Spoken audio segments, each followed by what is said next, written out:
Well, good evening, everybody, and welcome you to this. This is a regular meeting of the Northside Board of Trustees for July. Before we call the meeting, the board would like to take just a moment to briefly review some of the rules for conducting our meeting. The order of business for the meeting is set out in the agenda. One item that you may notice in the agenda is a consent agenda. This item includes items that are considered routine and/or are of recurring nature. All the items listed on the consent agenda will be acted upon in one motion.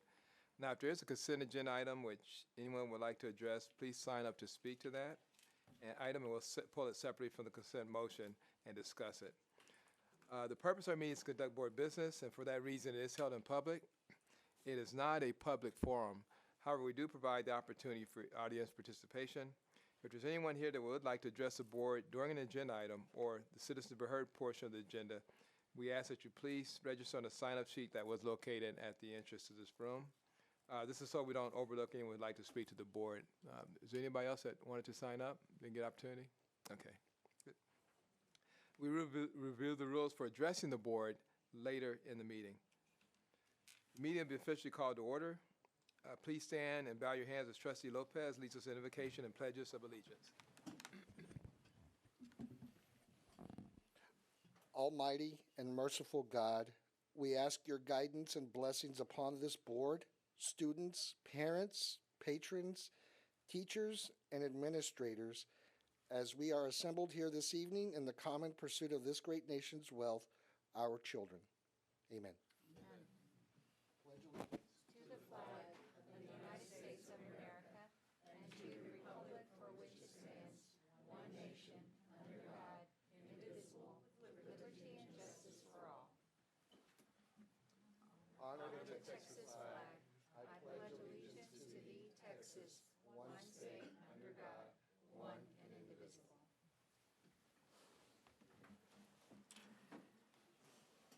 All right, thank you, Trustee Lopez. Oh, you, Mr. Solcita.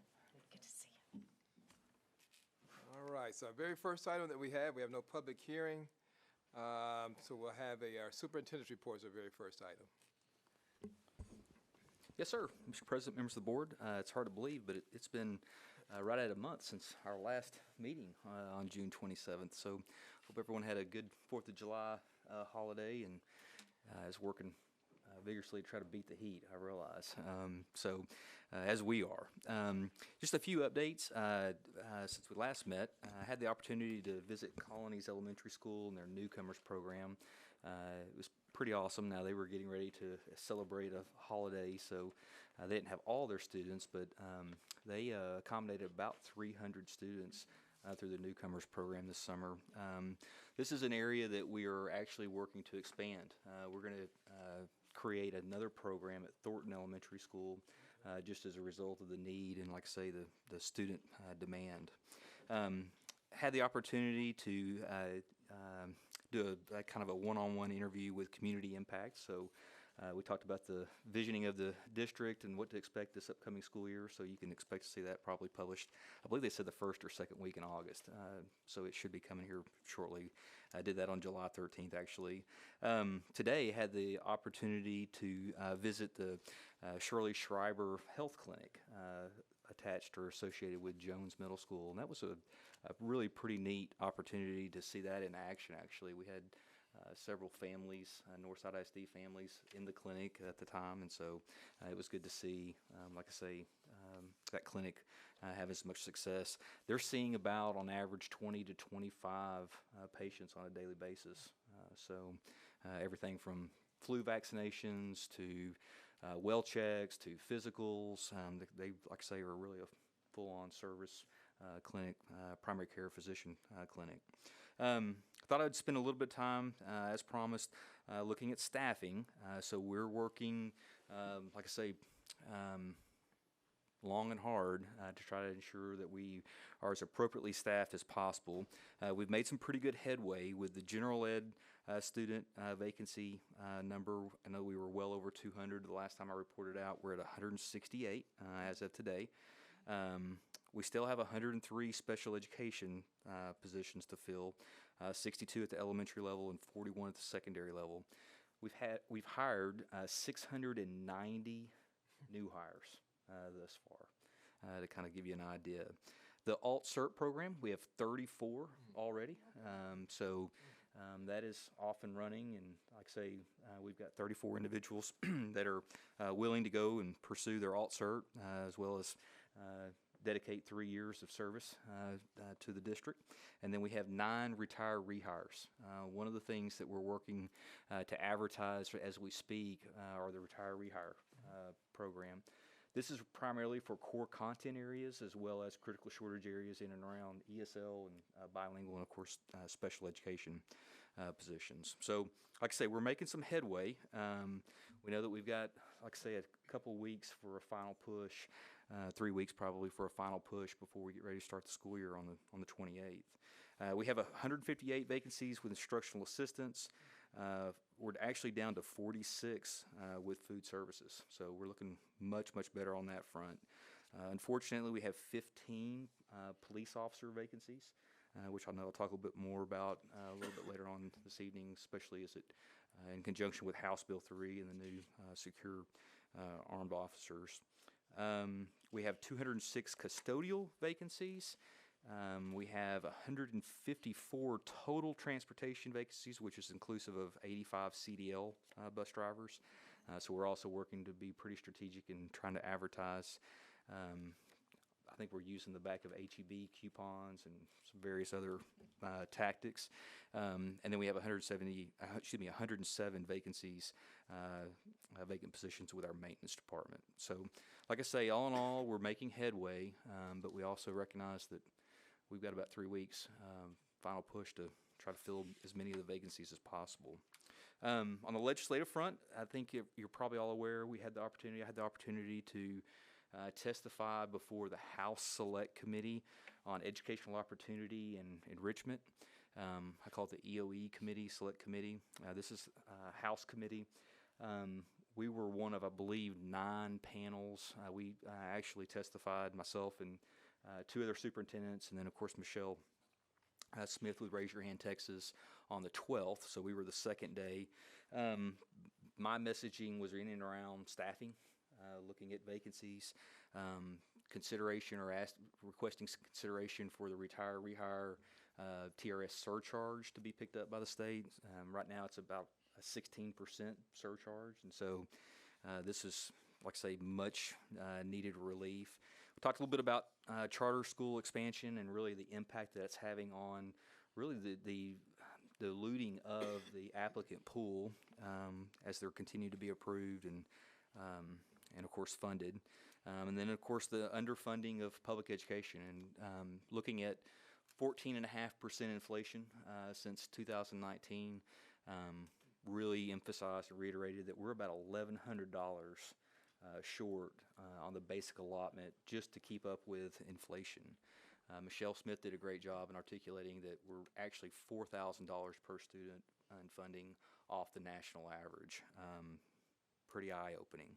And of course, the whole notion of academic accountability, looking at not only the new goalpost attached with the assessments, but also just an entirely new accountability system. This is the first time that this has been implemented simultaneously together, so consideration for just a pause while we can catch our breath and understand what is going to be entailed, and then, of course, the ESA voucher front. So it was 2 days of fun-filled dialogue, conversation. Where does it go? That's of course the golden question. I think that it's pretty safe to say, just based on the questions that we received as panelists, there's going to be a concerted effort to really look at early childhood literacy. There's going to be a concerted effort looking at district fund balances and how fund balances are being utilized, particularly for employee raises, which we emphasize the need to have that 2 to 3 months in reserve, really for cash flow purposes, but also, as Renee and I were talking earlier a couple weeks ago, just when we go to sell bonds, this is something that creditors definitely assess in looking at the financial health of the school district. And then, of course, the pressure associated with an A through F accountability system. The question was asked, is it more self-induced? And I'll make the argument that it's really not. And even the districts that have adopted local accountability systems still fall into I guess the victimization of the A through F accountability systems, because that's what's published. That's what's really out in front of the public, and we've all collectively, I think, created this monster. And then, of course, the question was asked, did we feel like that we were appropriately funding public education? And I think my exact response was absolutely not. Again, we need at least an $1,100 increase to the basic allotment, and then just concerns in regards to the implementation of a ESA voucher plan.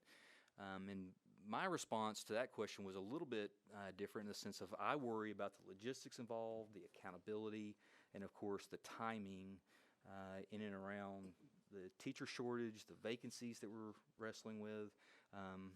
This is not the right time to implement such a widespread program, particularly if it's going to be available to 3.5 of the 5.5 million students that we educate across the state of Texas. So, like I say, the commission is being charged with assembling the report. I believe it's due August 12th, and so once we have that, we'll be forwarding that for review.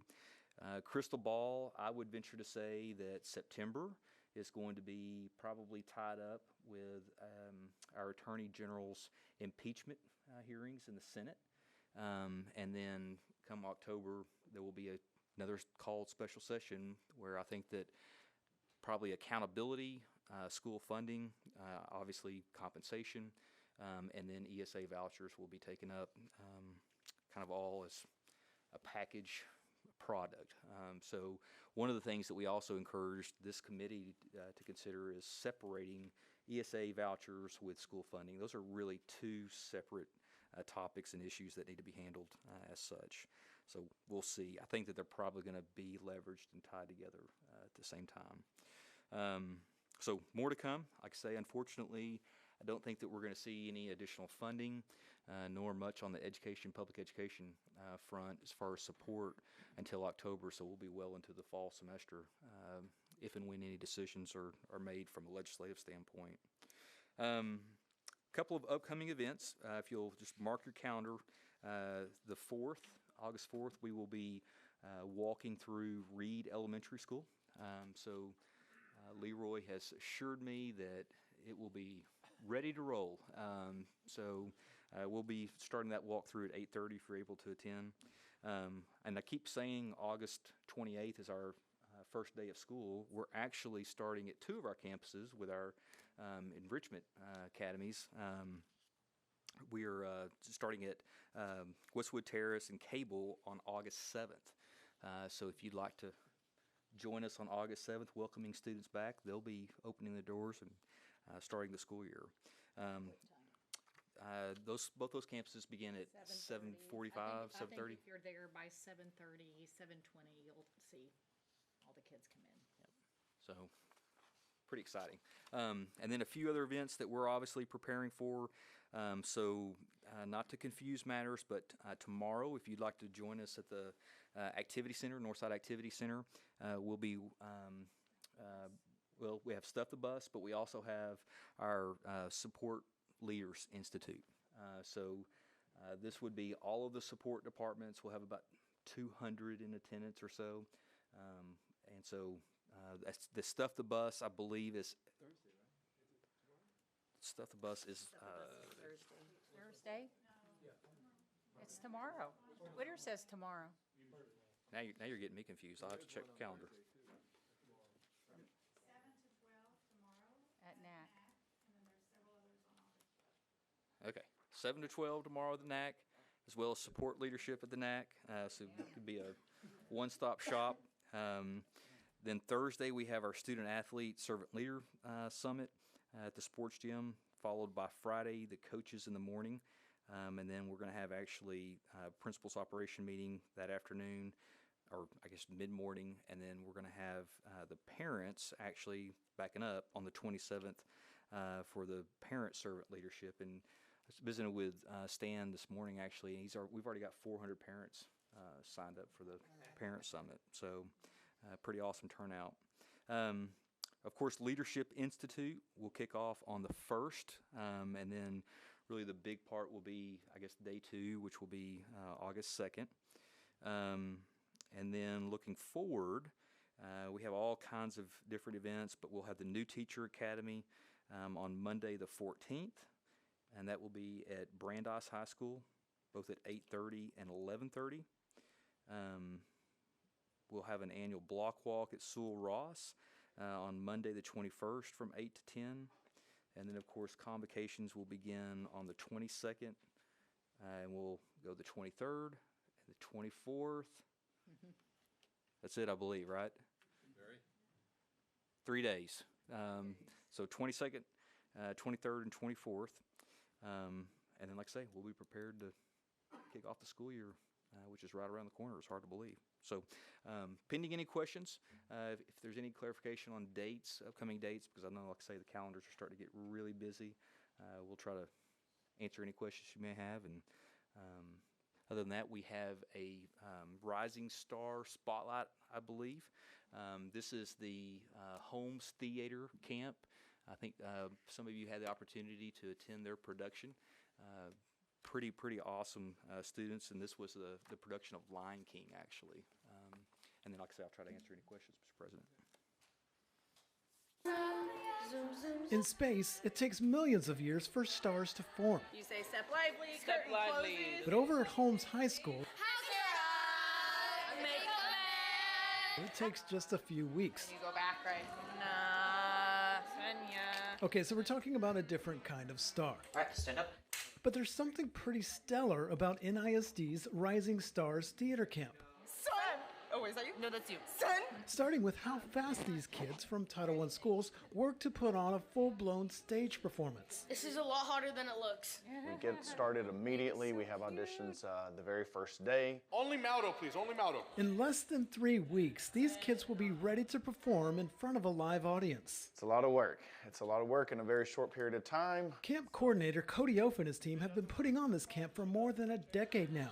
This year, the kids are putting on a production of The Lion King Jr. It's not easy, but the kids love it. At first, I was like, do I want to do this? And then I ended up doing it, and I just wanted to come back because it's amazing. I'm gonna be a mighty king, so enemies beware. At first, whenever I was told about Rising Stars, I did not want to go. I absolutely hated the idea of going to theater camp. I was like, I don't want to go there at all, and my mom signed me up, and I showed up the first day, and it was awesome, and I was like, oh, now I owe her an apology. The camp has a way of leaving a lasting impression on the students who participate, like Christian and Ricky, high school graduates who keep coming back just to volunteer. This is my 7th year.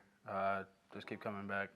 Can't get rid of it. It's all just very nice to see everything blossom and bloom into a beautiful show. And that's what we have here every year. Whether they're working backstage or in the spotlight, Cody says this camp gives kids the chance to grow.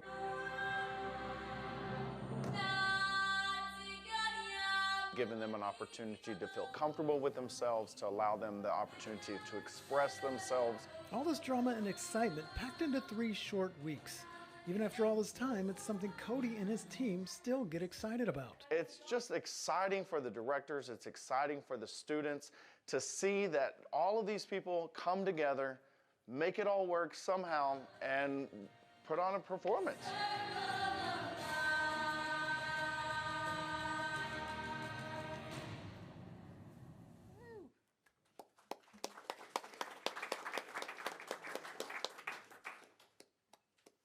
Any comments or questions on the superintendent report? Dr. Crowder, one thing I was going to ask from the board on the convocations, let us know as soon as you can of those. Is it 9 or 10? I got to do math. 3, 6, or 6. Oh, two. Okay. 6. Why did I say 9? I'm 3 sorry. I'm going days. back years. Never mind. per day. Never mind. My bad. Yep. Yeah, those Been 6. promised 6. Yeah, just send us a note on which ones you can so we can balance out with the trustee remarks. Yeah, we'll What work the theme coordinate. is. Oh. It's going to be teamwork, Team Northside. We've got the logo. I'll share it with you. In fact, it's going to be unveiled at some of our presentations this week, in fact. So, yep. A great theme. All right. Here it is. Audience participation. Okay. All right. Thank you. Thank you, Dr. Kraft. Well, next is our board member reports. Any board members have any reports? Trustee Harrell? Thank you, Bobby. I did have down CIS stuff. The bus was tomorrow from 7 to noon, and all school supplies, Kleenex, hand sanitizer, all that good stuff. They'll do multiple stuff, the buses, though, and but I want ours to be the best. So get there early. I found out something this past week that I had not known, and I'd been talking to Barry about the education grants, the NEF grants. And so we've always, and also the HEB application, we relied heavily on Monica, but I forgot to thank a group that works behind the scenes, and I think that's Sharon Sanchez's department, the grants department. They do all the applications and the judging of the grants and all that kind of stuff, and then the NEF patrol, and NEF takes it to the teachers and gets the celebration, but they do all the process stuff behind it, and we owe them, not just a round of applause, but a heartfelt thanks as well. On top of, they were kind of behind the scenes too with our HEB application and giving tips and guidance and finding out what prior awardees had been focused on, things like that help inform our application. So I want to do a big shout out to the Sharon and the grants department as well. And then this past Saturday, it was a great event.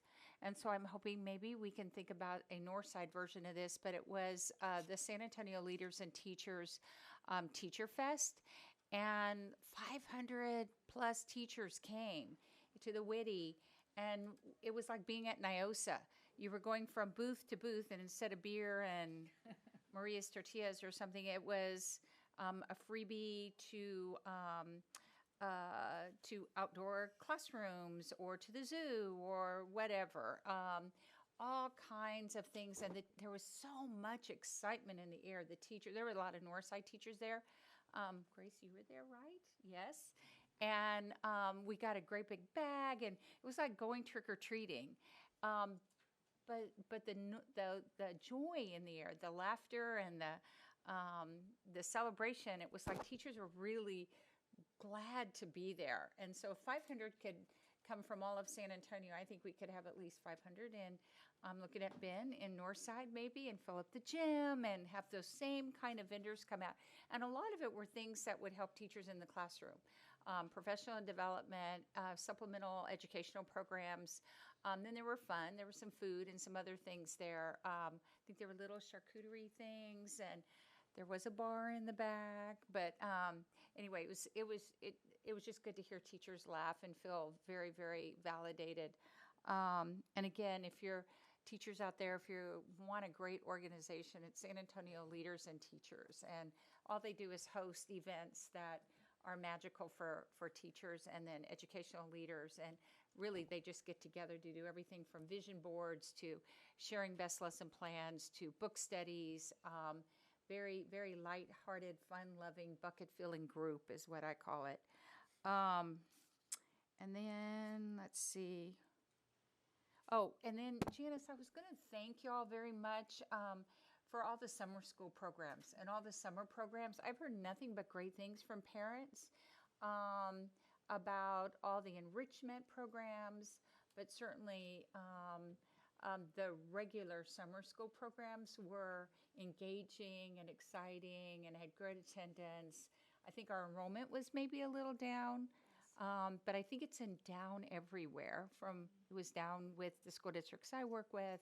So, but we had such a high quality program, and I thank you for increasing the numbers of ways kids could participate and be served. So thank you for that and your staff.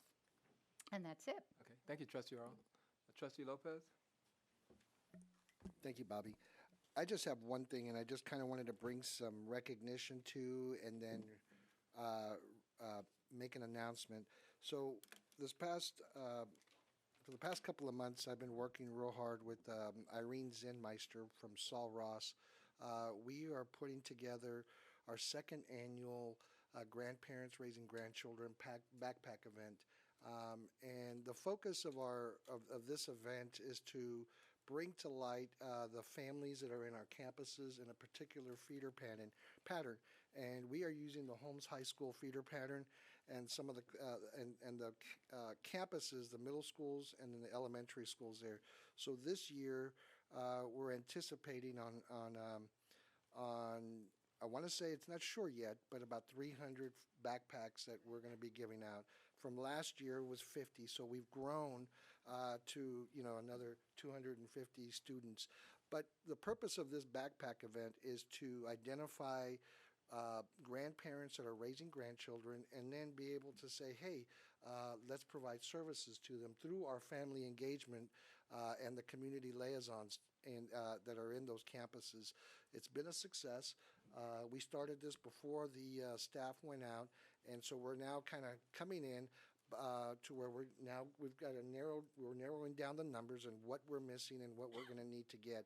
I wanted to thank these individuals and these organizations that have contributed and are agreeing to participate. So obviously, Irene Zinmeister from Saul Ross and Mr. Ortiz, the principal, they've been very instrumental. They've allowed us to use their campus for our meetings, and then we'll use their campus to be able to stuff the backpacks and things like that. I also want to thank Melissa Chumbley, former trustee. She has left us on the board, but she has still remained to be involved and wanted to be involved. And so she's been helping us out as far as raising money and contributing her help and things like that and support.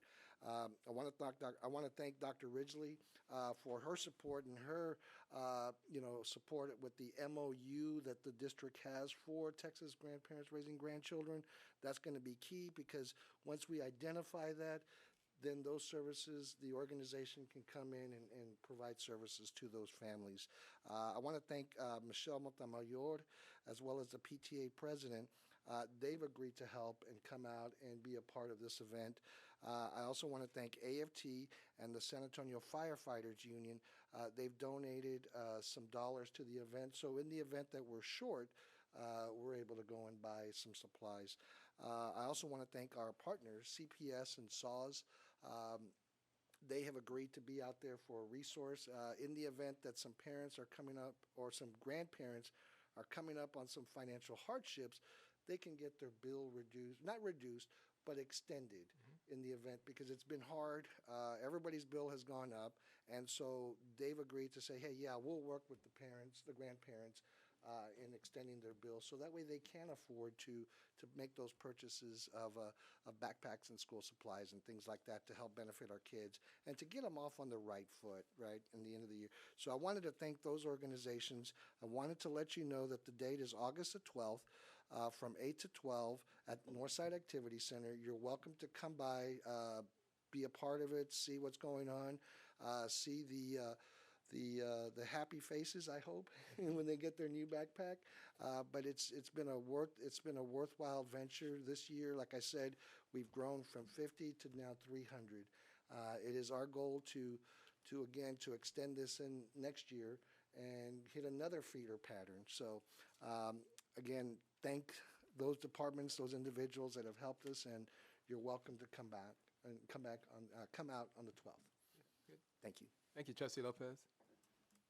Any other comments? Okay. Maybe there is. Trustee Freeman. Thanks. Sorry. Just a reminder, I know Kelly had sent this to us, and I was trying to find it in my phone. Raise Your Hand Texas is sponsoring an event this Saturday, July 29th, at Alamo Convocation Center from 10 to 12. And there's a panel. Please tell us, Kelly, about what it is about. It's three lawmakers, Senator Menendez from the Senate Education Committee, State Rep Steve Allison from the House Education Committee, and then Vice Chair Barbara Gervin-Hawkins. On vice chairing the committee that Dr. Cobb testified in front of, those are the three legislators, and then there are three superintendents who will be there from East Central, SAISD, and Southwest ISD, debriefing on all public education items from the session. So it would be good to have representatives here from Northside. Unfortunately, we have a TASB board meeting. I won't be in town, but I know some of you had expressed some interest in going. So just a reminder that that's coming up. And also, just so you know, in Northside, we submitted 7 resolutions to be brought before the Delegate Assembly this coming fall. And of those 7, regarding the TASB analysis, and this still has to go before a committee and the TASB board before it gets to the Delegate Assembly, but all but 1 was actually, they were either deemed duplicative of a current resolution or priority or cornerstone principle, or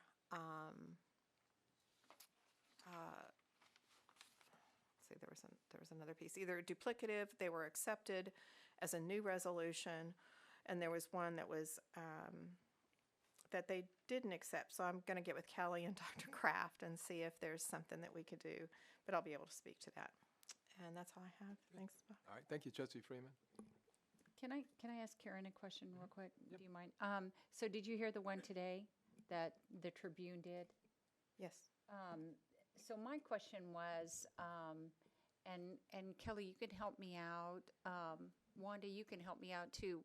When they were talking about the failures of Senate Bill 9 going through, the senator said he, when it did not go through, he did not hear teachers' concerns or pleas for,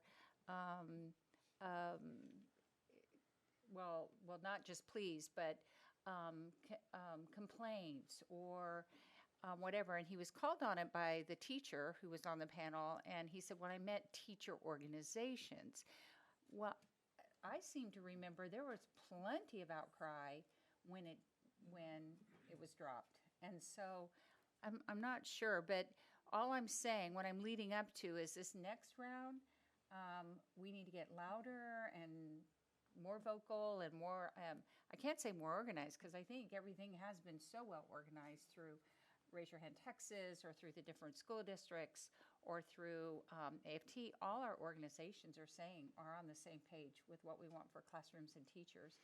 So I just thought it was kind of almost disturbing that there was another narrative going on, that teachers weren't concerned about classroom safety and weren't concerned about compensation. So anyway, I don't know. You did hear that, and I don't know where that came from. So I just thought maybe I was in the car listening and I misheard.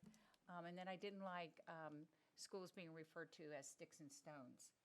I don't know where that came from, but I don't know this person very well. So anyway, anything you wanted to add from what you heard today? No, I know Kelly listened to it too, and we were talking about it earlier. There was some dialogue on the panel of people that didn't quite believe what Senator Creighton had to say regarding that. So it's just one man's opinion of his perspective. Well, he was on the panel. He was. That bill was killed in the House, to be fair. So he wouldn't be the one getting the phone calls upset. That would have been Representative Dutton's office for the most part. It was already far gone from the Senate by that point. So maybe it's half I don't know. Maybe this next time, if we have his number. All right, let's. Thank you. No, I mean, I did get upset. So, I mean, that's the last thing our teachers need to hear is that kind of a narrative. So, thank you. Thank you. Any other trustees? Yeah, I just had a quick comment. I went to, drove by Saturday through Katie Reed. Leroy, you got your work cut out. So. I mean, all right, we have confidence in you. I was like, oh my goodness, not a break. Okay. Way to go, David. All right. Any other trustee? Okay. And I just have two just real quick. And I want to thank Dr. Jordan also and her staff. They had put together, and I apologize, I should have thought about it sooner, but we'll probably get to the full board. They put together a really good summary of the various board district committees, some that we appoint to, or the majority that we do, not only in the ones that are our policies, et cetera. And I thought it was very helpful. What I actually did with it, I had a meeting with the Homeowner Association in West Creek, and I used it as, hey, we're looking for volunteers and people to be on these serving committees, and they sent it out throughout their whole homeowner association. So it's just a one-pager. So we'll make sure everybody gets that. Friday letter. Okay, thank you. Thank you. I think it'd be very helpful. Okay. And then, yeah, I brought this up before, but I'm bringing it up again on amazed at the field usage at our high schools. And I thought it was a lot before. Even though it's, 100 and something plus, those fields are even more used, if that's correct grammatically for those who are listening to me, more used now than I saw previously. And it is amazing how much these high school fields are being used by baseball, track, soccer, and football. They are packed, and it's community usage. So I just want to bring that up to thank our high schools again. I'm sort of glad we made that decision on going with turf because it's helping to save some of these fields. So, yeah, okay. And that's all I had, and that completes our board reports. And next, we'll go over to citizens to be heard. All right, Dr. Crabb, we have what, about 4? Okay, so what I'll do is let me read our rules for addressing the board. We believe the citizens to be heard is important and meaningful, and we will listen to what you have to say. We value your opinions, although we are restrained by law from taking any action. We're going to ask remarks from the 4 people to the board. Use your podium for the remarks. Please confine your remarks to an NISD policy or practice. You'll have 3 minutes for your remarks, and at 3 minutes, we ask that you wrap up your remarks, and do not make any personal attacks on any individuals. And if it's necessary for us to go into close, then we can discuss at that time. What we're going to do is we now have a display of the clock, but just in case you miss the clock, our board secretary will still hold that yellow card at the 1 minute point, and then when it's time to wrap up, show up the red card. Okay? All right, Dr. Kraft. First, to speak this evening, I believe we have Mandy Swatik. I apologize if I mispronounced your last name. Swatik. Apologize. Mandy Swatik. Not going to start the clock right now, are you? I've got some handouts. Yeah, give them there. We'll get. Yeah. Thank you. Thank you so much. Thanks. Okay. You all set now? Almost, yeah. All right. I feel like I'm in a race, and I've done many races. Okay, I am ready. Okay. All right. Hi, I'm Dr. Mandy Tibble-Swatek. I am an associate professor with UT Health San Antonio and a pediatric hospitalist with University Health. I am also the 1993 Marshall High School graduate, which, yeah, and Mark Saldana's. And I served as the 2015 Northside Pillar of Respect. And my mom has served as a secretary for over 35 years, and she retired and still subs with Northside. And Reese Miles attend Hector Garcia, and Jordan attends Brandeis. So my concern is the bus being discontinued to children living in Sonoma Ranch neighborhood, in which we consider that road that they walk to Hector P. Garcia to be hazardous.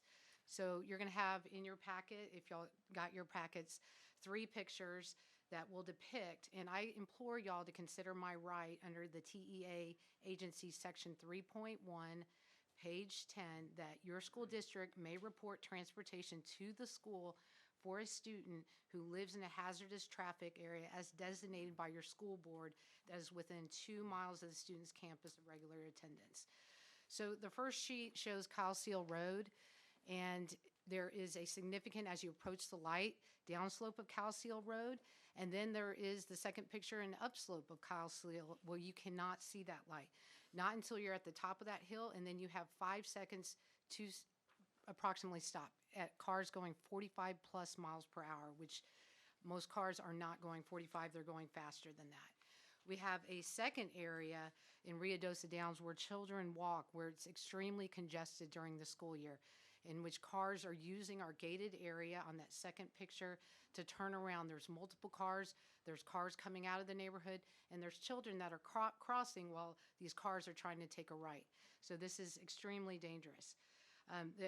I've seen 3 accidents by my own self, 1 traffic-related accident. A crossing guard can't protect or manage cars traveling at high speeds that come down the slope, nor cars U-turning in that area during school hours. This is a risk for children being hit by a car. And I want to address that because this has been going on for a couple years on and off, taking this bus away. I have a petition that contains 85 parents that support the need for a school bus. I very much appreciate your time, and I look forward to seeing this decision and being reinstated for the school bus for our children. I welcome any questions. Thank you. Thank you. Thank you. And you may be aware, and this will be for other speakers too, we can't discuss because it wasn't scheduled as an agenda item, but what we can do is make sure that for the complaint that you brought forward, that it's on the pathway for the process. Okay. Thank you. Got that? Okay, good, thank you. Can I ask a real quick question, Bobby? How short were we on bus drivers when you were? 85 85? Okay. Okay, thanks. Yeah. Okay. Dr. Kraft? Next, we have Barbara, I believe it's Bark? Baruch. Sorry, I'm 0 for 2. Baruch. Everybody in my family says it differently. Hi, I'm Barbara Baruch. I am a public school defender with Texas Impact. I do not have children in Northside ISD, and I just wanted you to know, we all wanted you to know that we support and appreciate all the work that you do. We recognize how important your work is to everybody in our community, regardless of whether we have children in the system or don't have children in the system. And that's why I'm proud to pay my taxes to support public education. Public education. Thank you, Dr. Kraft, for your testimony recently. And we look forward to working with you in the future. Good. Thank you. Well, good. Well, thank you. Thank you. Thank you very much. All right. Our next citizen. Next, we have Carla Juro. Am I close? Did he get it? Oh. Juro. I'm fixing to be replaced. I apologize, Ms. Juro. That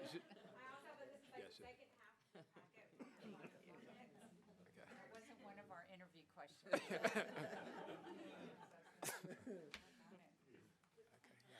Okay, and this is also concerning the bus route that was removed from Sonoma Ranch subdivision. Okay, my name is Carla Hoodle, and my family and I live in Sonoma Ranch, and we've been there for 17 years. All 3 of my children have attended or are currently attending NISD schools, so for the past 14 years, we have used the buses as our primary mode for transportation, and the buses are always full. I agree with Dr. Swatik in her assessment of the proposed walking path that was presented to us, that it is dangerous and inappropriate. Our streets do not have sidewalks nor clear views due to the curves and the hills. And from my house, it takes about 0.3 miles for my child to actually hit a sidewalk. And then even then, it's not a clear view because that road that they do have to walk does have curves in it. Now, in regards to the intersection of Kyle Seal and Redosa Downs, I also feel that it qualifies as a hazardous traffic area, and it's only going to get worse, not better. So I don't think that this is the time to be eliminating any bus routes, especially from our neighborhood. My personal experience with this intersection is actually through my son. When he was a senior in the school year of 21-22, he actually drove himself to Brandeis during that time, and he almost got hit twice through the cars using that area as a U-turn, and they're usually kind of rushing and trying to get to work. And so I have pictures shown other parents have taken of that area that, during the school year that they were upset about because it shows all the backup right there. This morning, I did notice that we did have some patrol and some other NISD employees out there trying to, collect some data and assess the risk out there.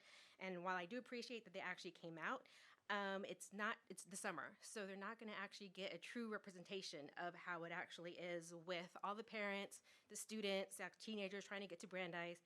And then we also have a lot of apartment buildings being built at Kyle Seal. And I also have there I called the apartments themselves and collected all the data of actually how many units are going to be built or being built. And that area has also been approved for rezoning for even more multifamily zoning buildings. And so I also want to thank you for listening to our concerns and for your time, and to please ask you to reinstate the bus route for our children's safety. Thank you. Good, thank you. And again, you understand that we're going to let the process occurs, and Mr. Galindo just sort of nodded his head. He knows what's going on in that particular regard, so we want you to think that we're ignoring you, but okay, thank you.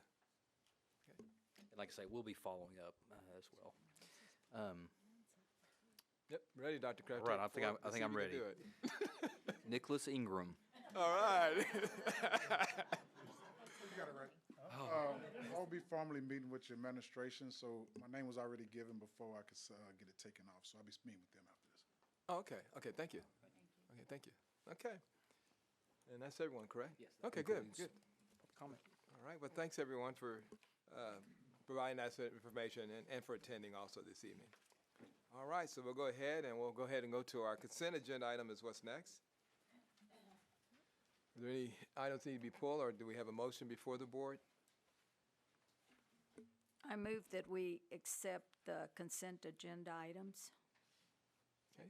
All right, we have a motion and a second. Is there any further discussion? Todd, it's been moved and second that we approve the consent agenda. All those in favor signify by saying aye. Aye. Any opposed, state nay. Okay, motion carries. Good. Thank you all. All right, so we have nothing under curriculum instruction this evening. We'll go ahead and go to facilities and operations.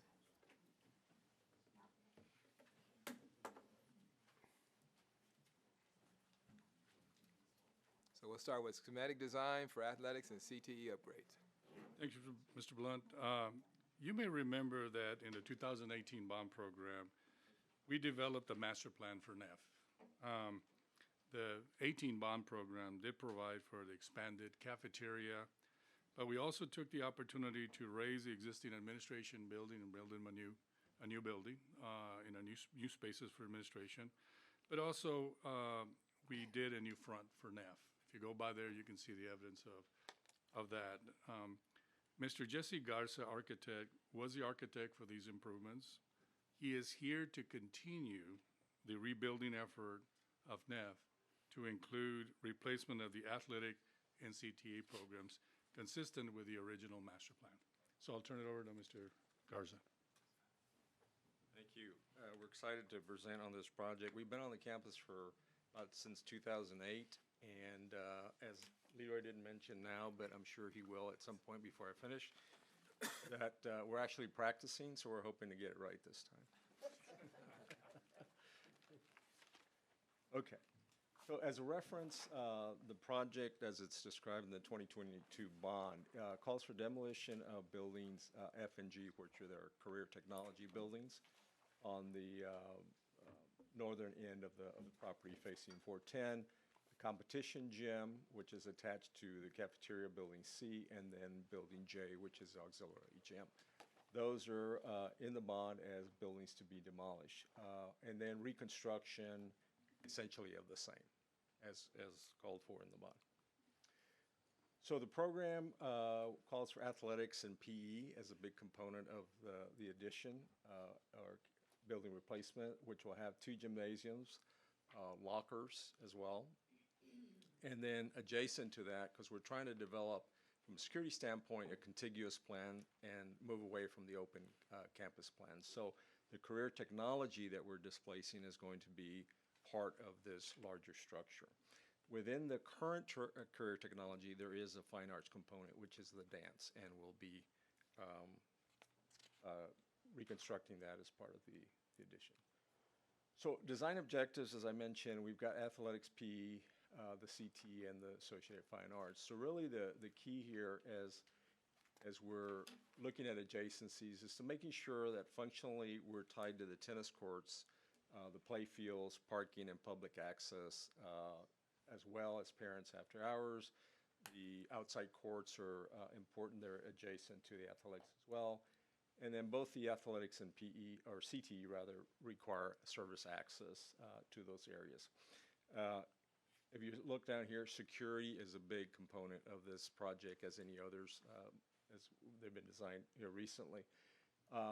And so we're addressing that as well, not only in perimeter security, but also in the contiguous plan design that we're proposing. So this site's a little bit unique from a standpoint of size of area we have available. It's the oldest middle school in Northside. We have 17 acres compared to about 30 plus that we typically have for a middle school. So we're dealing with a constrained site. Security, as I've already mentioned several times, is an important component. The phasing, we have to bring infrastructure in to support PE lockers, dressing, and showers areas because we're going to displace those facilities during the construction process.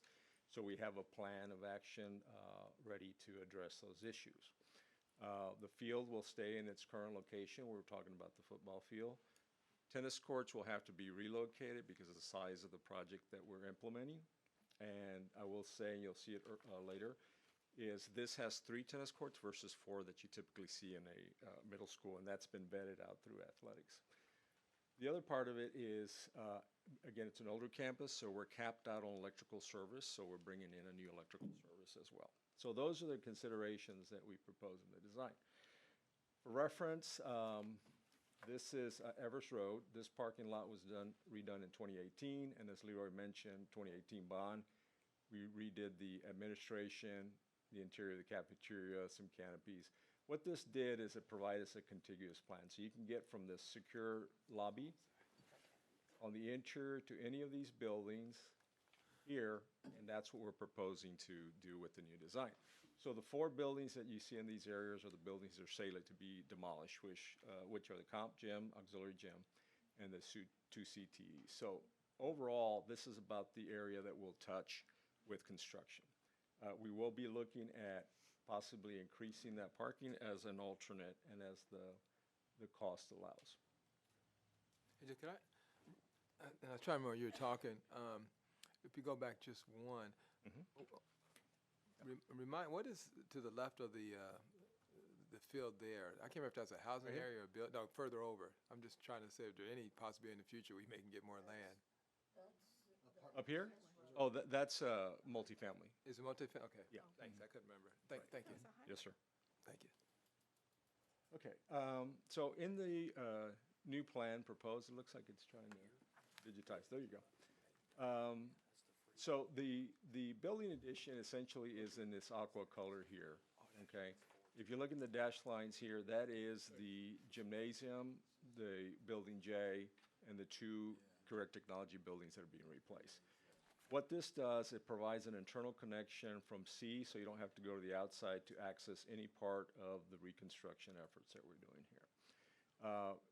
Additionally, we needed to reorganize the tennis courts to be able to squeeze them in against a tight site and then develop the field on this side. So we will be secure all throughout here to this point. This is considered front campus, but there are security gates at all these entrance points. We will be looking at an alternate along this side that's common to the access road, which will look at possibly a secure, opaque sort of fence. But then again, that needs to be studied and priced out and to see if we can get that going. Because there is a lot of foot traffic there, and it would provide a nice barrier there. We did show for reference there is the future track, which is not under this project, but would be considered probably in the future. Okay. The second site plan is an iteration of what happens when we displace the buildings that we're going to take out in this area. So these portable modular buildings here were used at Stevenson for a similar project. They contain showers, dressing rooms, locker rooms, etc. And they will be relocated to the campus and situated here. Now, when we situate these here, we're going to displace this parking during the construction period, so we created temporary parking in this area.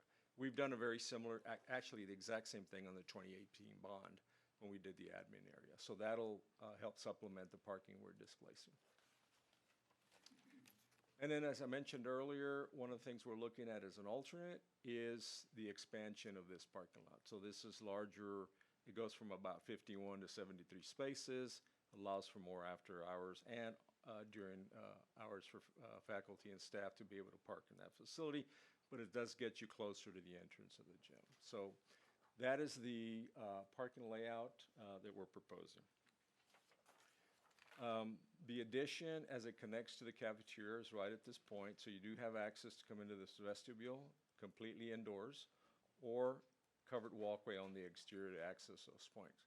Immediately off that exterior entrance there for visitors or after hours, and also through here, you come in contact with the competition gym, which has the seating.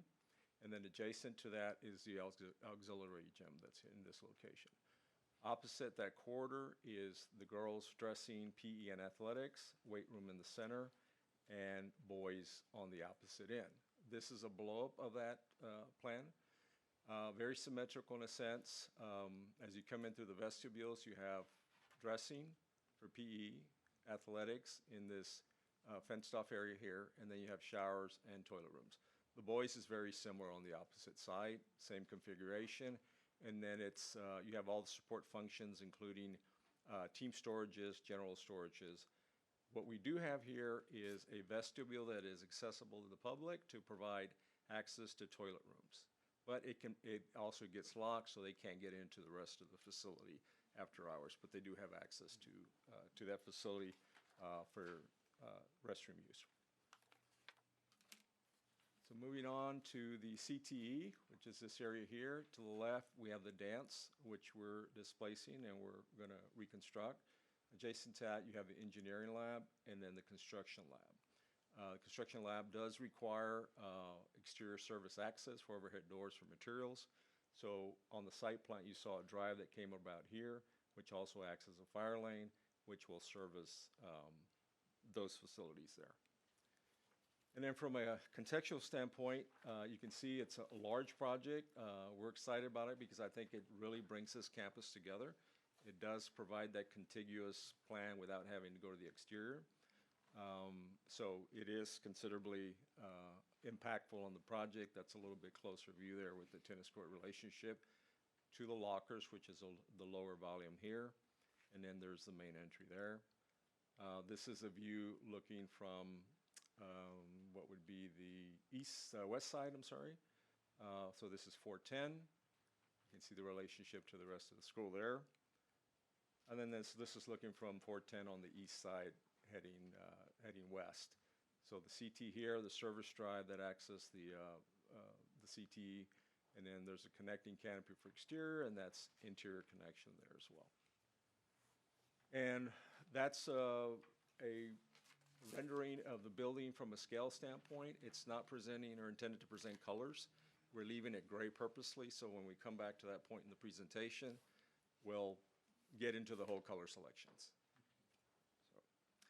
And then that's just a service drive from the backside, which you see from that other end. And that concludes our presentation. Jesse, will you show them that there will be a handicap parking type, that if they want to go to the football game, where that would Yes, come in? on So that, a real recent project under 2018, when we did the 2018 bond admin, there was a separate project for the football field that has handicap parking spaces and handicap seating and pathways over to it. So that's already in place. Any other? Trustee Lopez? Jesse, real quick. Yes, sir. Jesse, real quick, thank you very much for the presentation. I like a lot of this. What we're dealing with here in our presentation and when in the meeting is that this campus is really landlocked. So we're really doing the best that we can with what we have. And so I like all of that, what we're doing, trying to modernize it, right? One of the questions that I have has to do with participation as far as we're going to talk about it later on, but solar. When we're talking about upgrade of our electrical upgrades, are we looking at, will there be capacity for in the future, should this be one of those type campuses that we look at into, let's say in our study, that we look at and say, yeah, you know what, it won't take that much because we already have capacity from the design that we did back in 2023? The answer is yes. We actually put capacity in a lot of our newer schools to begin with, and we're just going to have to get real strategic about making sure that there's sufficient capacity in case we have to add a solar component that requires some electrical upgrade to do that. So in our schools, as we start moving on, you'll hear about the solar a little bit, but it is a low cost item that can be done without too much difficulty. Sure. So that's our intent, is to provide capacity. Again, there's capacity in our newer schools to begin with, just in case we ever need something else. Right. But we will also continue to look at these older schools and make sure, because we're rebuilding, like Jesse said, we're rebuilding a complete service. Yeah. There's actually 2 services that comes in an F. Kind of scary, because you got to know which service feeds what, right? So Right. Jesse and the engineers have studied this, and we're going to provide one service like we have for the majority of our campuses. Thank you.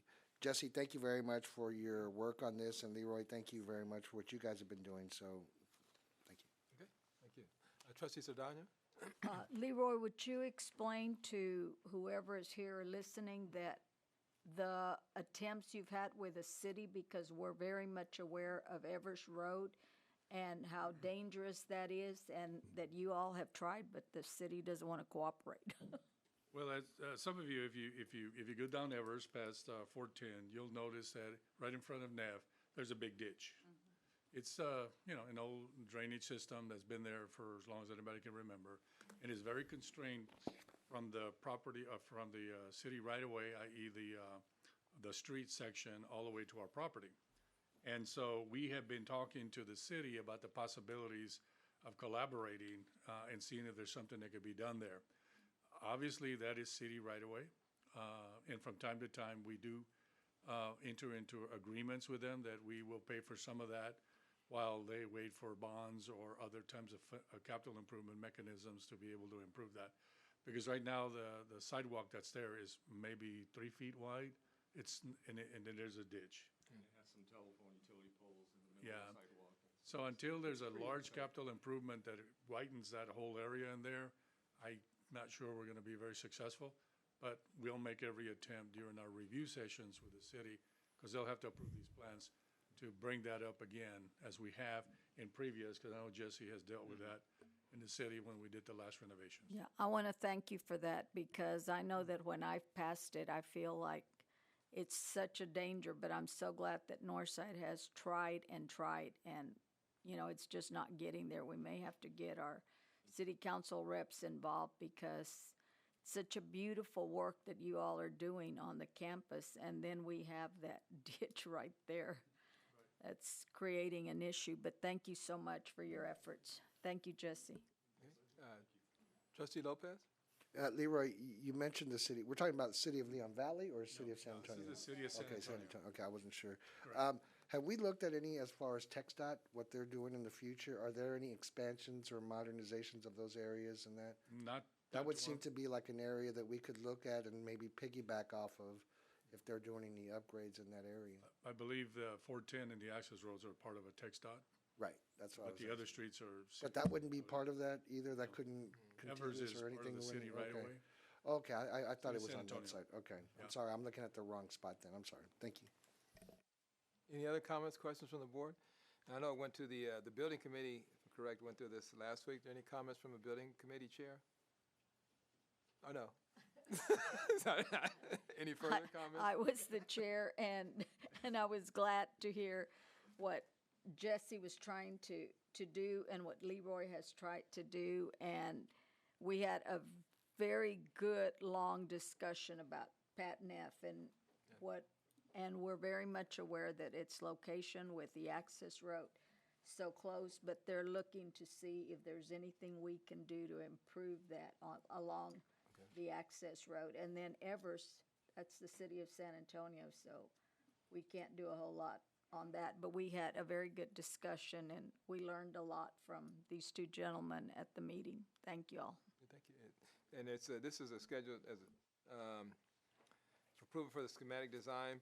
And Trustee Hall, I'll let you go first. Oh, no, I was Motion. just going to ask Kelly who the city council person is for that area. Council District 7, so we have a new representative. Thank you. Okay. Any other comments or questions? All right. Is there a motion to come before the board? I move that we approve the schematic design for Patton F. Middle School. Second. All right. Motion and second. Any further discussion? All right. So moved to second that we approve the schematic design for Patton F. All those in favor signify by saying aye. Aye. Any opposed, state nay. Great, motion carries. Thank you. Thank you all. Thank All right. you.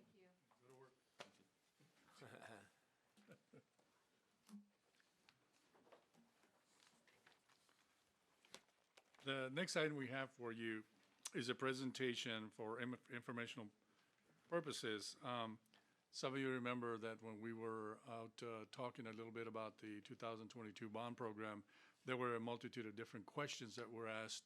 And one of those questions was about solar energy. Has the district considered solar energy as part of the building program that would hopefully give us a reduction in utility bills, but also mitigate the usage, the consumption.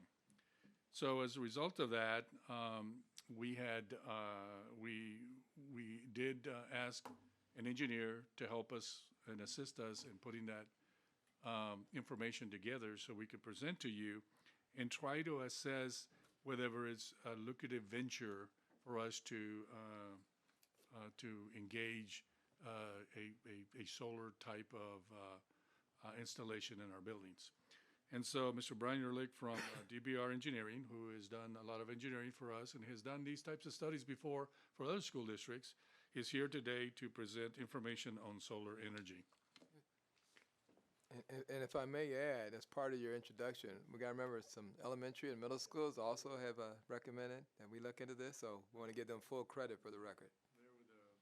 I think Zach was there talking to the students. Actually, I met with a group of students that, it was a robotics club, I believe, but they were asking questions about solar energy, and so we went and gave them a presentation, Solar 101, if you will. So, that was a lot of fun, and just anecdotally, I mean, these kids have a lot of excitement, a lot of interest in it. That isn't the only motivational factor involved, but they get excited when they see this stuff. So, young people like me do too. So we performed a study in order to explore the feasibility, and in a minute I'll share some numbers with you, but just a little background first. And I'm going to move quickly, but you can feel free to ask any questions you might have. But we first started discussing this. We talked about two kinds of solar energy. One is photovoltaics, which I'm going to go deeper into, but essentially sunlight strikes a silicon panel, frees up electrons that generates electricity directly. And then we have inverters that convert it from DC power to AC power so that it can be integrated into your electrical service for the building. The other we looked at was solar thermal power. And at Block Aquatics, you have a solar thermal system where sunlight actually heats water. That in that case, it's used for the pool. We looked at that, but in most school buildings, there's not enough demand, there's not a constant demand for hot water, and so the economics aren't really there for solar thermal. So we focused this study on solar photovoltaic to produce electricity, and I'll go deeper into that for you. What we looked at and what is common here, in particular with CPS Energy's service area, the solar system on the building is interconnected with the grid. It's interconnected with the electrical service in your building. So at any given point in time, you may be getting power from the grid. You may be getting a combination of power from the grid and from your solar panels. There are potentially some periods of time when your solar panels are actually generating more power than you need, and the power can flow back onto the grid. And the great benefit of remaining connected to CPS Energy's grid is that CPS Energy has reliable power that can serve all your needs. On an overcast day or on the weekend, you're not generating, or I'm sorry, after the sun goes down, right? You're not generating solar power, so it's good to remain connected to the grid so that you don't want your refrigerators to go off overnight, for example, when you're not producing solar power. And you'll see in a minute, we're not proposing that you would put in enough solar energy to power the entire building anyway. It can certainly be done. Obviously, there's a scaling factor. It costs more money to do that. But what we looked at was a couple different scenarios. Solar panels, you've seen them installed probably in many different areas. You can install them over parking areas. You can install them over bus canopies. You can install them over play surfaces. What we have looked at here is the roof of a school. And just bottom line is San Antonio is a great place for solar energy. We get a lot of sunlight throughout the year. And you know, the desert Southwest actually gets more sunlight than we do, but at extreme temperatures, the panels start to become less efficient. So we're really in a sweet spot for solar energy, and it's really a great opportunity to take advantage. So we discussed this and tried to find what an appropriate school site would be to do a pilot study. So we looked at schools that are going to have roof replacements going on in the near future.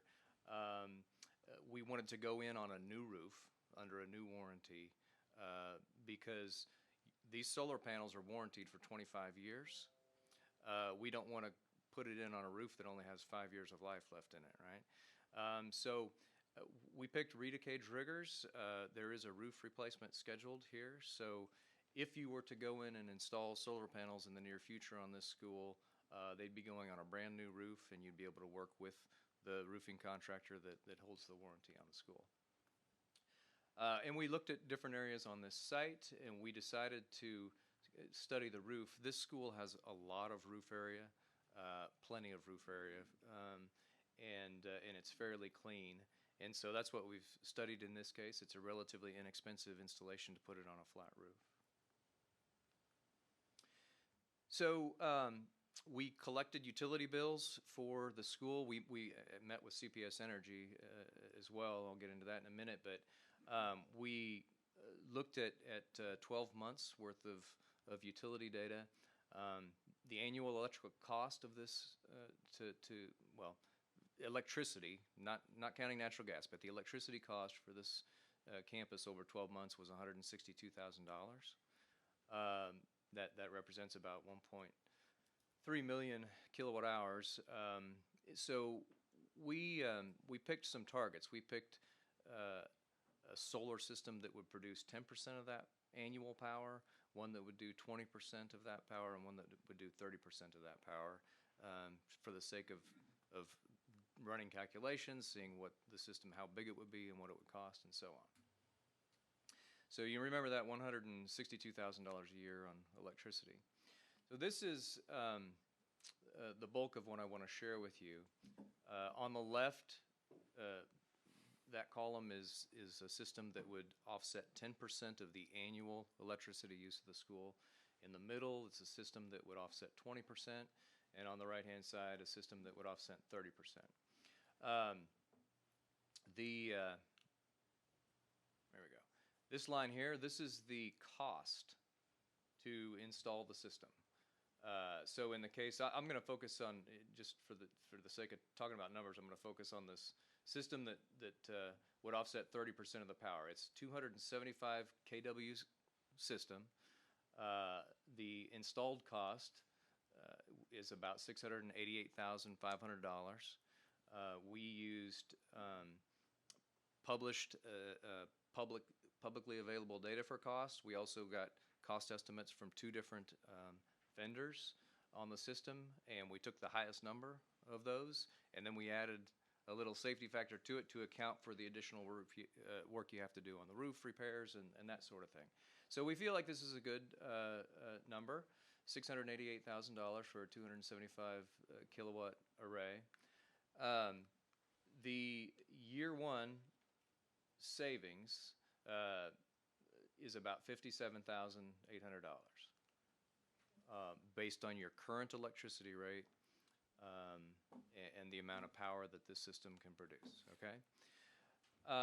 So without any other incentives, just if you were to spend $688,000 on this, we project the payback is about 11.9, about 12 years, okay? It's simple payback for this. Now, there are incentives available to you, and with those incentives, which includes potential rebate from CPS Energy of $80,000, a investment tax credit from the federal government of $206,000. The actual net installed cost after those would be about $400,000, and the payback is 6.85 years, which less than 7-year payback is getting into a reasonable consideration for an investment. Now, the CPS Energy rebate, it's 60 cents per kilowatt hour for the first 25 kilowatts, and it's 40 cents per kilowatt hour if you're greater than 25 kilowatts, and then it's limited at $80,000. So you can see if you were to install a smaller system, you'll get a rebate that's based on that 60 cents a kilowatt hour plus 40 cents a kilowatt hour, but only this larger system here is actually maxing out the $80,000 that CPS offers.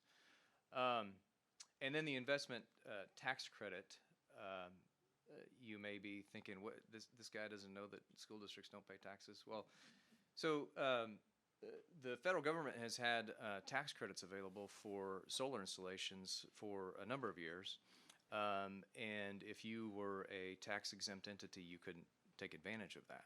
Well, under the Inflation Reduction Act that was passed late last year, they have allowed for tax-exempt entities to receive a payment from the federal government equal to that tax credit. So even though you don't pay federal income tax, you would receive this credit from the federal government. It goes up to 30% of the cost of the system. In fact, this is the number. If the components of the system were all manufactured in the United States, you can get another 10%. We haven't factored that in here because if and when you were to pursue a project, when you go about procuring it, you're going to want to get competitive bids, and if one bidder is able to do it for far less money by using products manufactured elsewhere, that might make more sense than using American-made products. So I haven't included that in these numbers, but potentially there's even more savings available. But this is from the, it's a summary of the tax credits available through the IRA. And this is CPS Energy's, this is right off of their website, but we met with them in person, and this is the answer we got from them. So just graphically, you'll see if you were to embark on this, this is based on that system that is 275 kW. It would offset 30% of your annual electricity. The initial outlay would be about $400,000 net. And in year 7, it would pay for itself. In year 13, we have budgeted in our model here for the replacement of the inverters. I told you that the solar panels have a 25-year warranty. They're guaranteed to, in year 25, to produce 80% of the initial power that they'll produce in year 1. The inverters are only warranted for 12 to 15 years, and so we've budgeted for replacing those in year 13 in this model. But what you see is that over the life, this has basically a net cash value of over $1 million. It's roughly $60,000 a year in savings, which we believe that utility costs will go up over time. CPS Energy has told us as much. Anyway, that's it in a nutshell. This is just a snapshot of some products. We have solar panels, that are assembled right here in San Antonio. And final thought I just want to leave you with as we considered this. You'll avoid about $60,000 a year in electrical costs with this system as proposed.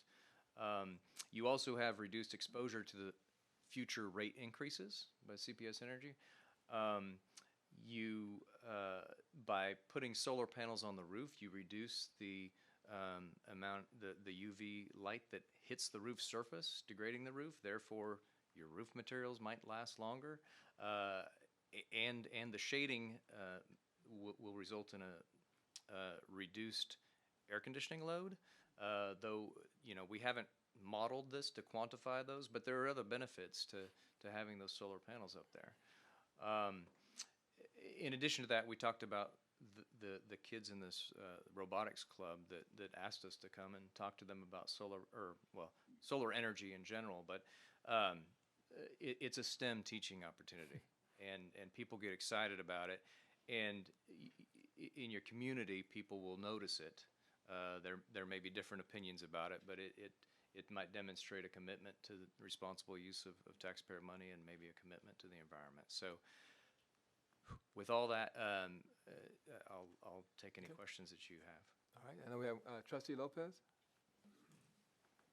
Thank you, Bobby. Real quick, thank you very much for the presentation. I really like that. It's given me an education understanding of the different options that we have here. One of the questions that I have is when it comes to rebate, how long is it that rebate's going to last? I mean, is there how many years are we talking about? Is it from 2023 to up to how many years?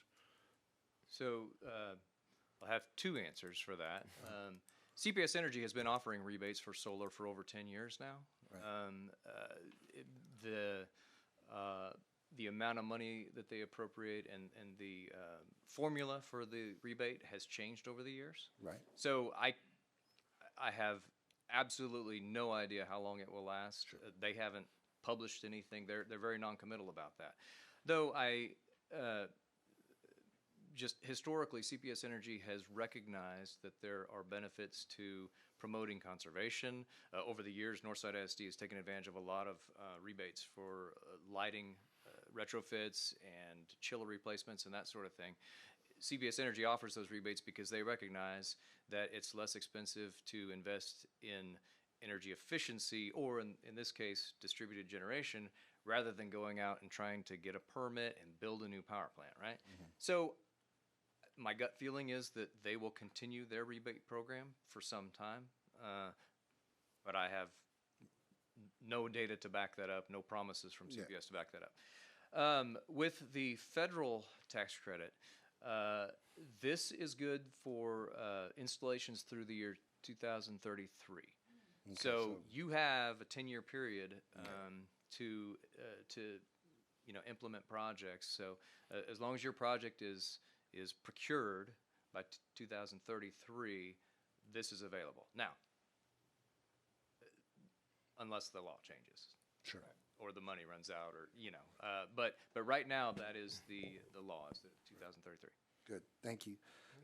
So it's almost beneficial for us to almost have a plan in place, right, Leroy, to say, hey, look, when we're looking at our older campuses or whatever, I know we're going to talk about this later on, but it's almost beneficial for us to have a plan in place and say, okay, with these older facilities that we have, the envelope, when we do some remodeling in the whole campus from windows to doors or things like that, as well as a solar plan, it almost makes sense to have that in that plan already to prepare so we can continue to expand our solar plan, right? I mean, does it make sense for us to do that, incorporate that in our plan?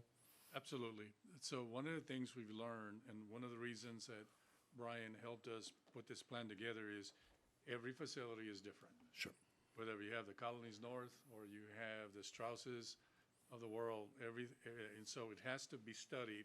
And what we found here is that benefit, because one of the things that Brian pointed out, to your point earlier, Mr. Lopez, is that the electrical system, because you need to boost it up, is already there.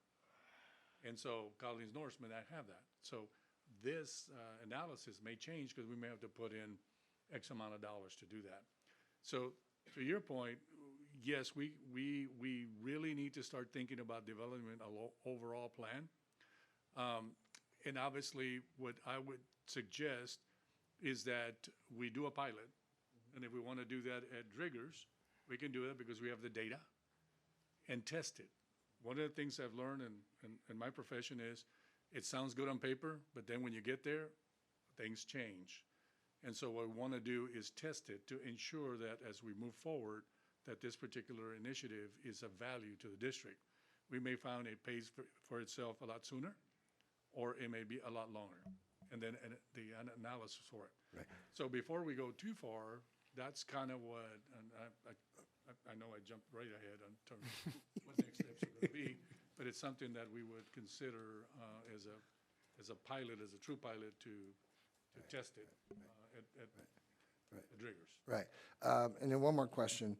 So, we talk about the solar and all that. We're also talking about battery, right? We're also talking about, are we talking about storage?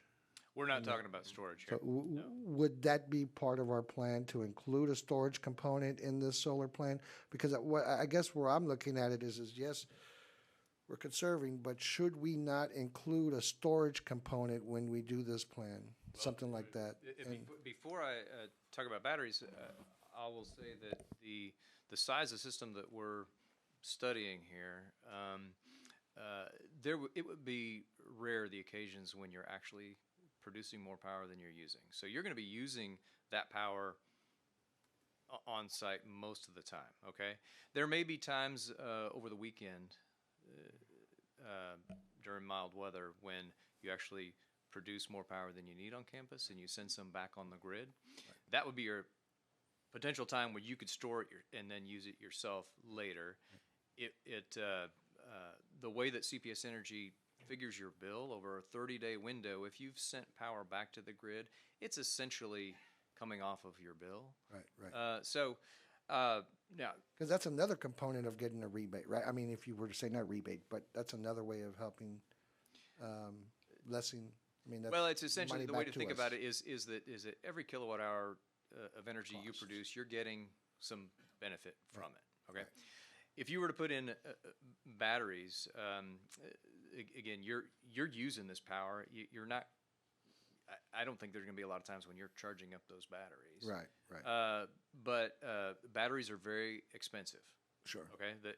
And they last for a limited time period. And so we can certainly study it for you, but what you're going to find is that the payback will be much longer if you invest in batteries. And so I would ask, what's the objective of doing that? Because you're not going to go off the grid. If you put in enough battery storage to try to go off the grid, then what happens if you have a week of overcast weather and you can't cancel school? So you need to have a reliable backup. Right. And what you're saying is that based on what we're trying to achieve, right? We're trying to achieve whether it's 10%, 20%, or 30%. That's gonna depend on the amount of energy we're saving, right? So I could see why you're saying, it depends on if you're going to need a battery, right? If we're only going after 30%, does it make sense to have a battery? If we were going to 60 or 50 or 70%, then I could see why you say, you know what, battery storage is important because we're going to be, let's say in the event there's a freeze, right? I'm just saying, and we need to, or we need, shed some energy costs, right? Or whatever it is. They ask us to shut down. Well, we can run on capacity on our batteries, right? I mean, if that's why we have. But that's basically depending on how much we're wanting to go. What you're saying, 30% gets us right at that level of, hey, we can save some energy, see some rebates and things like that, right? That's what you're saying essentially? Yes. And the other important thing that everybody should understand is that this system is if it's going to be interconnected to the CPS grid, it's dependent upon the grid. And as a matter of fact, if you lose power from CPS, it kills power to your solar system. Right. Okay. So if there was a storm and CPS power lines went down, this solar system won't provide power to the school. And that's actually a requirement of CPS. They won't let you connect to the grid if otherwise. Okay, so either you're on our grid or you're 100% off of our grid. Okay, and if you were to go completely off of their grid, then again, then it's on you to have backups in place if for some reason, Again, right? that's why we want either 30%, what, depends what. Yeah, we- yeah, so there's not a great Yeah, incentive yeah. to go and beyond that. Yeah. There's a lot of other byproducts of having battery storage on campus. It gets me real nervous to have those batteries up there adjacent to kids. And then it would be classified as a hazard material, and so then it falls in a different category. We haven't even scratched the surface on those. Those have to be studied. In my experience is, it would be something that would be a potential liability to the district in the long haul. We would have to build storage units away from the campus and all that kinds of stuff. So it has its own set of problems. We're even thinking about batteries. Or close to where our chillers are, right? Or close to where we have our chillers, I mean, design, right, wouldn't you say? You would have to design it. Yeah, right. A standalone If we're gonna redesign our energy system, redesign our AC system, our HVAC system, right? We're also including chillers or not? I mean, because that's almost kind of where you would put it, right? Battery storage, because you'd want to kind Again, of close. we've not studied that, and we shied away from it because of those Particular hazards, issues that, I know it gets me nervous. Sure. Obviously. Sure. So anyways, we still got a couple more. Well, thank you, I appreciate it, thank you. Well, I just had a couple questions, thank you. I had two questions, or maybe just two. At the beginning of the presentation, there were pictures where it showed different placements of the solar panels. Have there been, in your experience, yes, ones that serve a dual purpose? Like, we still need playgrounds covered where kids can play. It looks like that would be one kind of, for lack of a better way to say, kill two birds with one stone. Does it make a roof any stronger or more stable or sustainable over time? As you develop the plan, are there ways of looking at dual purposes so we can kind of save some money that way instead of buying whatever we cover playgrounds with? We could do something along those lines. Yeah, I think part of the thing, if you do the 30%, that's why that study becomes important. Right. You can kind of see the volume, the area that we need to be able to do it. Because there was a question in building committee says, can we put in those canopies? Well, our canopies are real small and short, maybe 12, 14 feet wide. We would need miles of that before we could get to at least a 20 to 30%. That's why the roofs are so, because we have massive roofs. When we have an elementary school, this is a one-story building, it's about 90,000 square feet of roofing material, and which surface is what you would use to be able to roof. So it just lends itself to put them in, and they're up and away from vandalism and all kinds of other stuff. Well, I was just thinking too, like playgrounds like at Hausman, where it's, a couple acres of playground that still needs coverage. But anyway, something along those lines, that would be great. And then just because I get real impatient with some things, how long would a pilot be? Like, are we talking 2 or 3 years, or? And we have talked briefly about a complete cycle. Yeah. Which that means would be a year. I would recommend that you'd have these installed for 12 months. Okay. And so you can verify the performance. Yeah. So we're only going to do it at one school? And we're going to base a lot of decisions on one elementary school design? Could we think? We can expand that if that's the wishes of the board. Okay, so that could come up in discussion? Yeah. All right. And what I would suggest is if you feel comfortable for us to move it forward, there's no approval tonight. Sure. It's more a discussion and information. If we feel comfortable, then we can bring back some more recommendations at a later date so we can start moving forward to that. Thank you. But from our perspective as staff and certainly the engineer, that payback, if it stays the same with all those incentives, seems like it's a reasonable thing for us to engage ourselves in. Yeah. And move forward with at least a pilot. And I love the fact that you mentioned involving STEM education in that too. That'd be wonderful for our kids and the STEM teachers. Thanks. All right, Trustee Salcido? No, my question was already answered. Okay. I had the timeline there. Any other trustee comments, questions? I guess I have just one. It relates to, Carol, sort of your last point.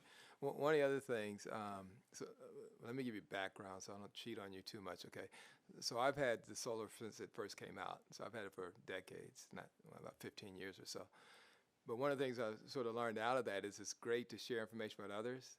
And what I'm getting to is when you're talking about a pilot, is there a data available where we have projections at other locations, other schools, et cetera, that are doing this, and for the last 10 years, or going back whatever time frame we can, see what actually happened, and then actually doing analysis. 'Cause I can tell you when power went out, it impacted, like you stated, and it changed everything for us. So wouldn't it be great to also have historical data to tie in from other schools and places to our analysis? Well, a couple of things. The National Renewable Energy Labs, they publish reams of data. They're looking at solar power installations all across the country. They've been collecting data for 25 years or more. And they have a calculator that's available online that it's very accurate. And actually, the installers, the guys that come to sell you solar for your house, that's what they're using, okay? It's the data they're using. So I from my own personal experience, I'll tell you, that's good, accurate data, okay? Here in San Antonio, at Alamo Heights ISD, they've had solar installed for over 10 years. And we had a discussion with them just a few weeks ago about their system. And so I can tell you that it works, it produces power. Yeah. No, I'm with you. And I know NREL also. I know their data for some other reasons. No, I think that'd be good. Alamo Heights would be a good example. What I'm saying is, I don't want projections per se. And say, well, what's told to them 6-7 years ago, their projections, okay, now let's see what actually happened. Because we've done that analysis. So just something else to consider. Yeah. Fair enough. Thank you very much. No, thank you. Any other? Okay. Good. And this was for discussion. Thank you. All right. So next we'll go into, now we even go a little bit longer, to our long-range energy plan. Hope not. So as the agenda states, the board is required to adopt a short and a long-range conservation plan. And one of the things that we've been doing, I know Jacob has gotten heavily engaged in that program, our energy program, and started the process of developing that plan for us. And so he has researched it and done a lot of checking, especially with other school districts and what they have and so forth, so on. And so we've developed a plan accordingly.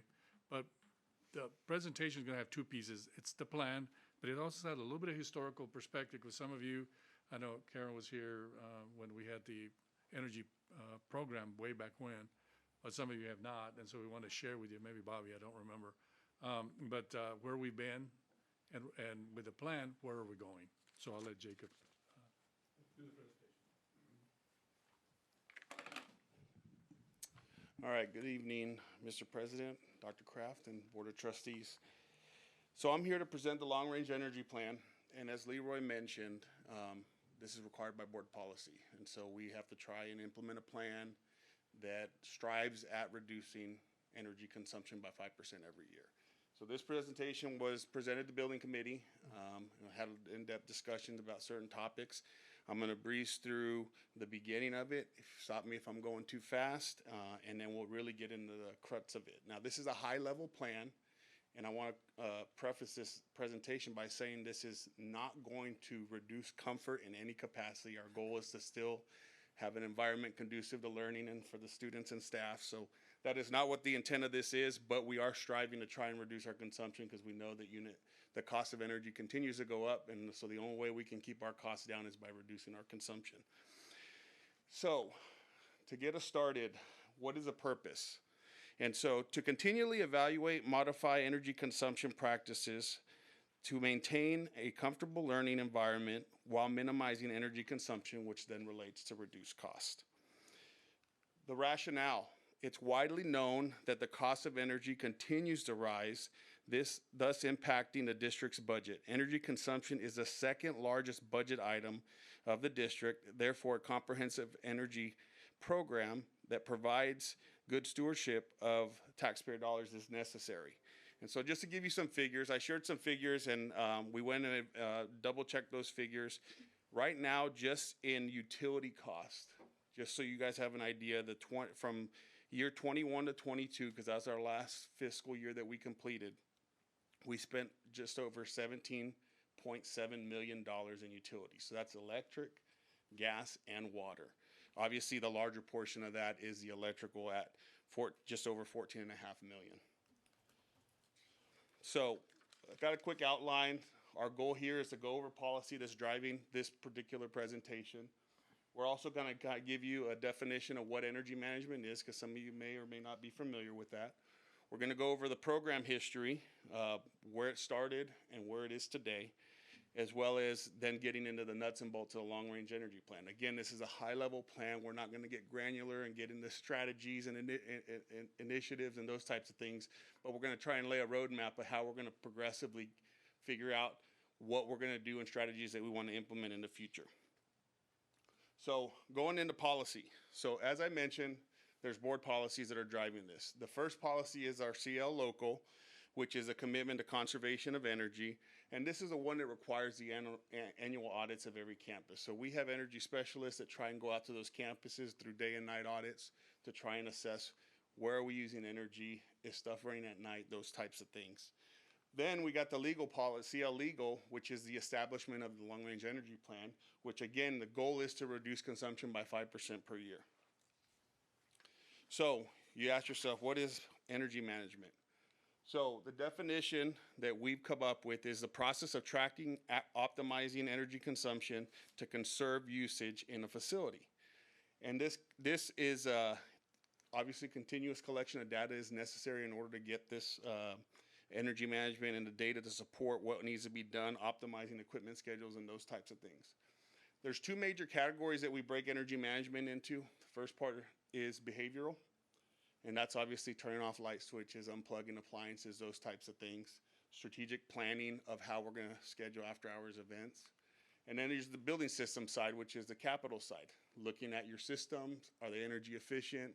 What can we do to increase the energy efficiency of lighting, HVAC equipment, et cetera? So the first part is behavioral. So the definition that we have here is a comprehensive evaluation of the buildings to ensure proper performance of existing and proposed building systems, i.e. HVAC, lighting, et cetera. And this may include the construction, renovation, additions, and system upgrades. I'm sorry, I'm on the wrong slide.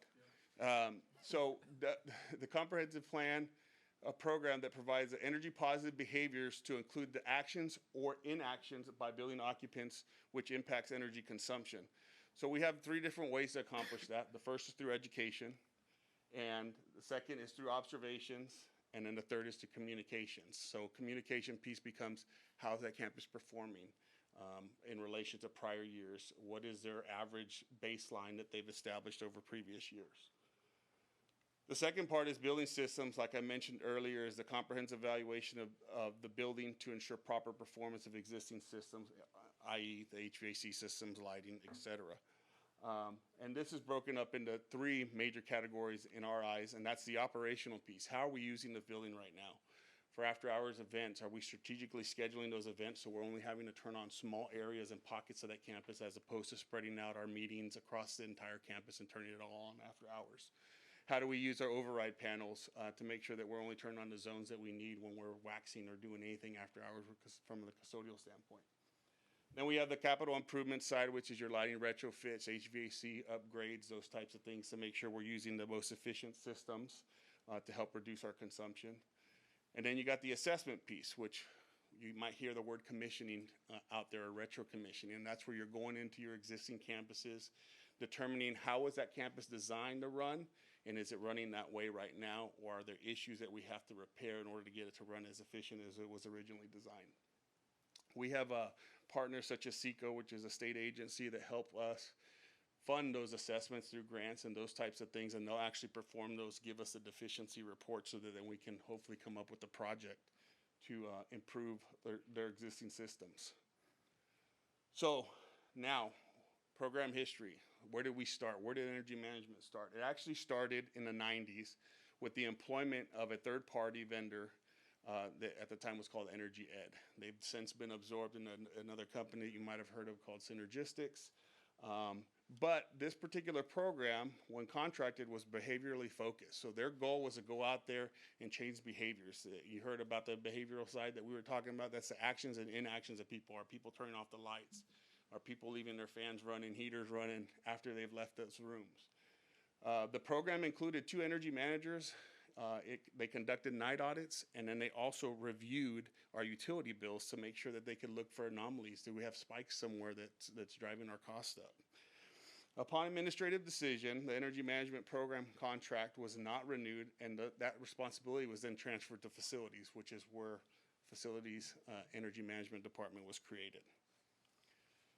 So the mission statement for the department. This is to provide and maintain a comfortable environment conducive to work and learning while striving to reduce the district's energy consumption. So the department currently consists of an energy coordinator, which actually Mike Franco is joining us in the back corner.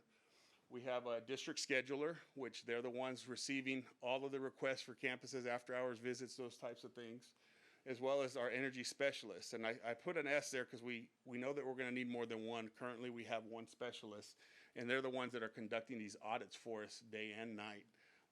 And then we also have an energy management secretary. Their current responsibilities include reviewing all the utility bills, that's electric, water, and gas. They're conducting the energy audits both day and night.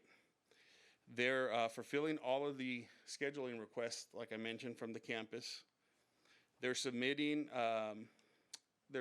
rebates through our utility purveyor. So right now CPS allows a lot of rebates for lighting retrofits and those types of things, so we can garner money back to the district. And they're also generating awareness of utility usage and promoting conservation.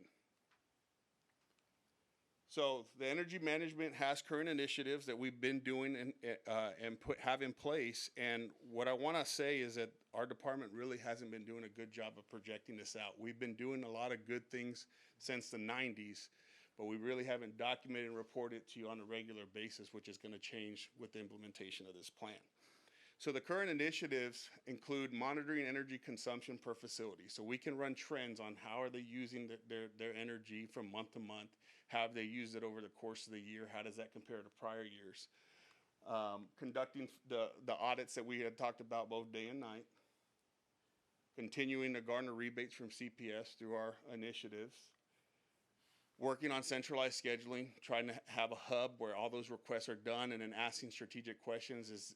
Does it need to be spread out throughout the whole campus? Can we isolate it? If we're doing a PTA meeting, can we just do it in a cafeteria as opposed to a classroom where I have to turn on a whole wing instead of just a cafeteria or a library?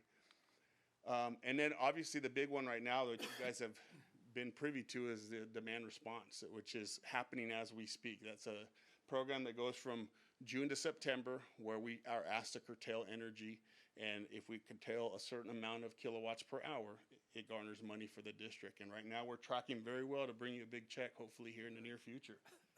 Again. So this department has faced its challenges, as every department does. And one of the big issues that we faced of recent is obviously the pandemic. They were hit hard because we had filtration, air exchanges, outside air became a big to-do as COVID-19 spread throughout the country.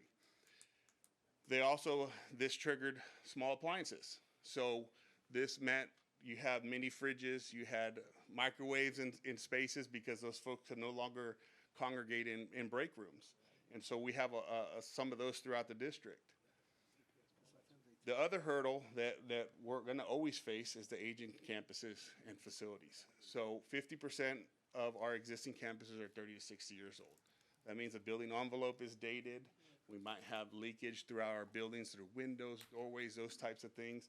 And those are going to be continual issues that we'll have until we go through the process of rebuilding and doing building replacements as we're doing as part of this 22 bond. So then the last part is staffing, finding qualified staff. Obviously, like I mentioned, we have a single energy specialist right as we speak, and trying to find more folks that are geared towards wanting to do energy management, which you don't go to school to be an energy manager, but trying to get those folks to come to us has been proven difficult. So that's why we have just one specialist right now with the hopes of building that team. So that is to preface preface our long-range energy plan. So now we're going to get into that. So bear with me. So long-range energy plan, we identified 5 key objectives that we're going to be targeting with this plan. The first is energy consumption analytics. So this is obviously gathering data. How's that campus using energy, identifying anomalies, those types of things. I put a B next to that because we feel that that's a behavioral thing. We're trying to identify behaviorally how they're utilizing that building and then seeing if we can make some adjustments. The next is constituent communication. This will allow us to report to that campus through some level of dashboard. Hey, this is how your campus is performing. We could do it on a monthly basis and share that information so that hopefully they can develop some accountability within their own group, their own campus, through administrators, through students, and those types of things to try and promote the reduction in energy consumption. Continuing to do facility performance assessments. Again, those are audits, that's retro commissioning, those types of things to make sure our systems are working as intended. Facility use regulations. So this is strategically figuring out the best way to utilize that facility after hours. Obviously, the day is going to be the day where we set those schedules from day one when school starts and work in our holidays and those types of things based on the approved calendar. But any usage outside of that, we want to look at those regulations. How are we addressing those with any outside folks that are trying to use our buildings? And then implementation of any energy strategies. We just talked about solar. That's a strategy, but not the only strategy. So there's multiple things that we could possibly do to optimize our usage of energy and reduce our consumption. So what are the next steps? In order to achieve the objectives in a long-range energy plan, the following will need to occur in 3 phases. Our phase 1 is going to be the evaluation piece. So assuming with your blessing we move forward with this plan, our goal, our first phase in the next 6 months is to evaluate what are we doing right now, how effective is it, are there any tweaks that we need to make so that we can either modify those strategies or implement new strategies, which would be phase 2. Implementation. After we develop those, the information from that evaluation period over the next 18 months, how can we modify, implement new strategies, and put forth? Now, I will tell you that we are making some strides right now to improve our utility management software. We're actually just finished the bidding. It was presented to you guys in a meeting a while back, and we're working through master service agreements that's going to help with the reporting piece that eventually will help share the information for this plan. And then the last phase is obviously the monitoring piece. We're going to have to always continue to monitor. There's going to be a point where we reduce consumption by 5% and then we plateau, but at least we continue to push towards reduction of consumption. So in that first phase, there's several bullets that we're going to hit on right here, but we're trying to refine any current initiatives like I mentioned. We're looking at developing a communication mechanism, like a dashboard of some sort that hopefully this new program can share with us. We want to develop a baseline, so we're going to extract all the data that we have from the 90s to current, all the bills and everything, all the consumption, and try and develop an average of how that facility has been using energy over the last several years. We want to establish an energy advisory committee, and that's going to consist of multiple constituents. That's students, staff, administrators, and parents. We want to hear what are the concerns of this campus, of how we're using energy. Are they comfortable? Are they not? Are they hearing that their kids are uncomfortable in class? Those types of things. And then that group will also help us determine any initiatives moving forward. Revise and implement administrative regulations. Currently, that Energy Ed group that started back in the 90s developed some admin regulations that are in place, and we currently have 8 of them, and look at those and see if there's any edits that need to be done with those. Evaluate conservation measures that have been implemented already, and evaluate different audit levels. Is there an opportunity for us to increase our audit level? Rather than just going and looking if something's running, can we evaluate the building envelope? What would that take? Does that take additional equipment and those types of things so that we can see if we have building leakage? And then develop a report card, or not a report card, but a dashboard for the energy consumption that we have on a yearly basis, so that way we can report it to you trustees and let you know how we've been performing year to year. Phase 2 on the implementation, here we're going to develop an initiative program for the highest performing campus. That's our goal. So through the Energy Advisory Committee, we'll figure out parameters on how we can evaluate a campus performance, because an older campus obviously will not be as efficient as a brand new campus.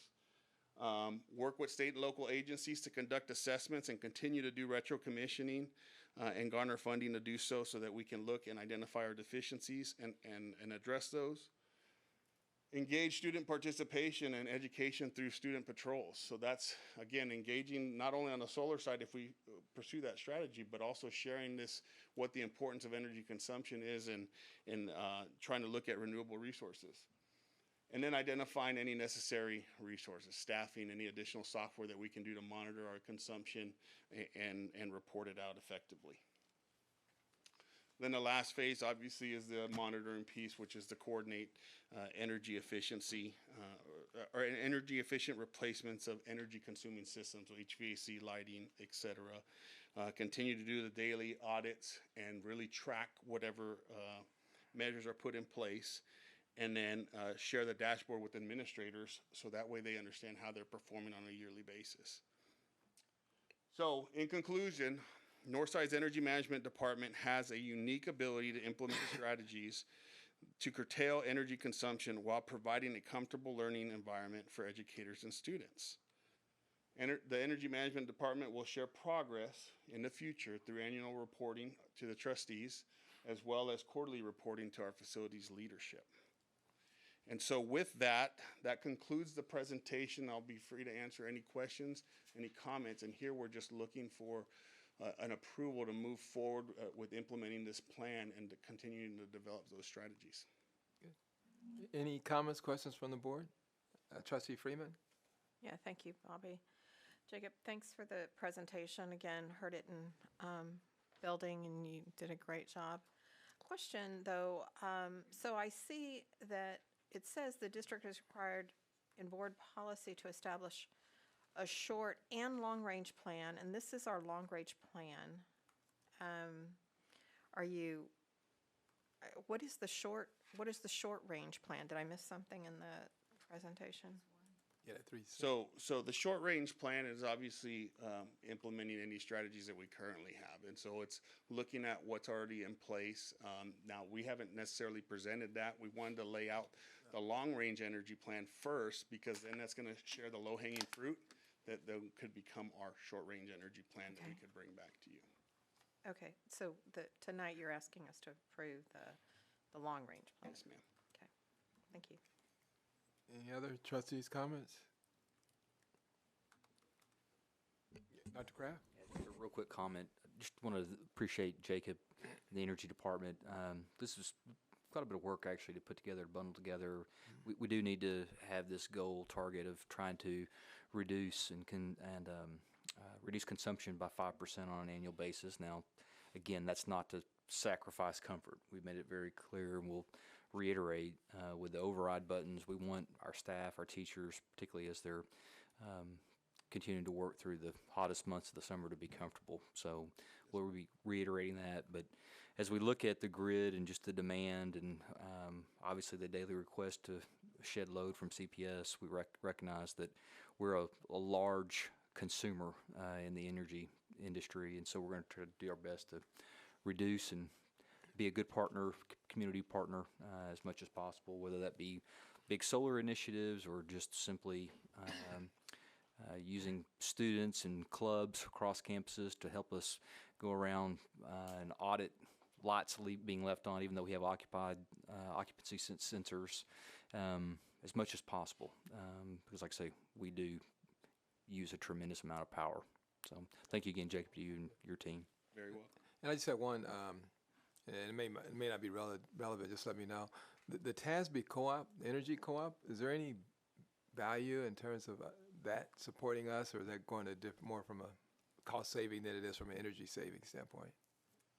I believe there is an opportunity to leverage their resources and tap into that, which is something we would look at in that first 6 months. So we can certainly investigate what they can do to support this initiative of the long-range energy plan and see if there's anything that we can implement into what we're trying to do. Okay, thank you. Okay. All right, board, so this one, oh, yeah, trustee Saldana? If there are no other comments, I'm ready to move that All right, we we'll hear from our- approve the long-range energy plan. We are ready to hear from our building committee chair. No, did you officially do it or not? Oh, my bad. My bad. I should have been focused more. All right. We have a motion, my understanding, and a second. Any further discussion? All right, so now it's been moved and second that we approve the long-range plan as discussed. All those in favor signify by saying aye. Aye. Any opposed, state nay. The motion carries. Thank you. Thank you. Thank you. We appreciate it. Okay, so now we shift out, and now we go into our business and finance area for a budget update. Yes, sir. So how we go about paying the electric bill? Tiffany and Renee have been working pretty diligently for anticipation for the adoption of the fiscal year 24 budget. And so this evening we're going to lay it out as far as a near final budget, and then also discuss the approval process quickly approaching here in August for a September 1 fiscal year beginning.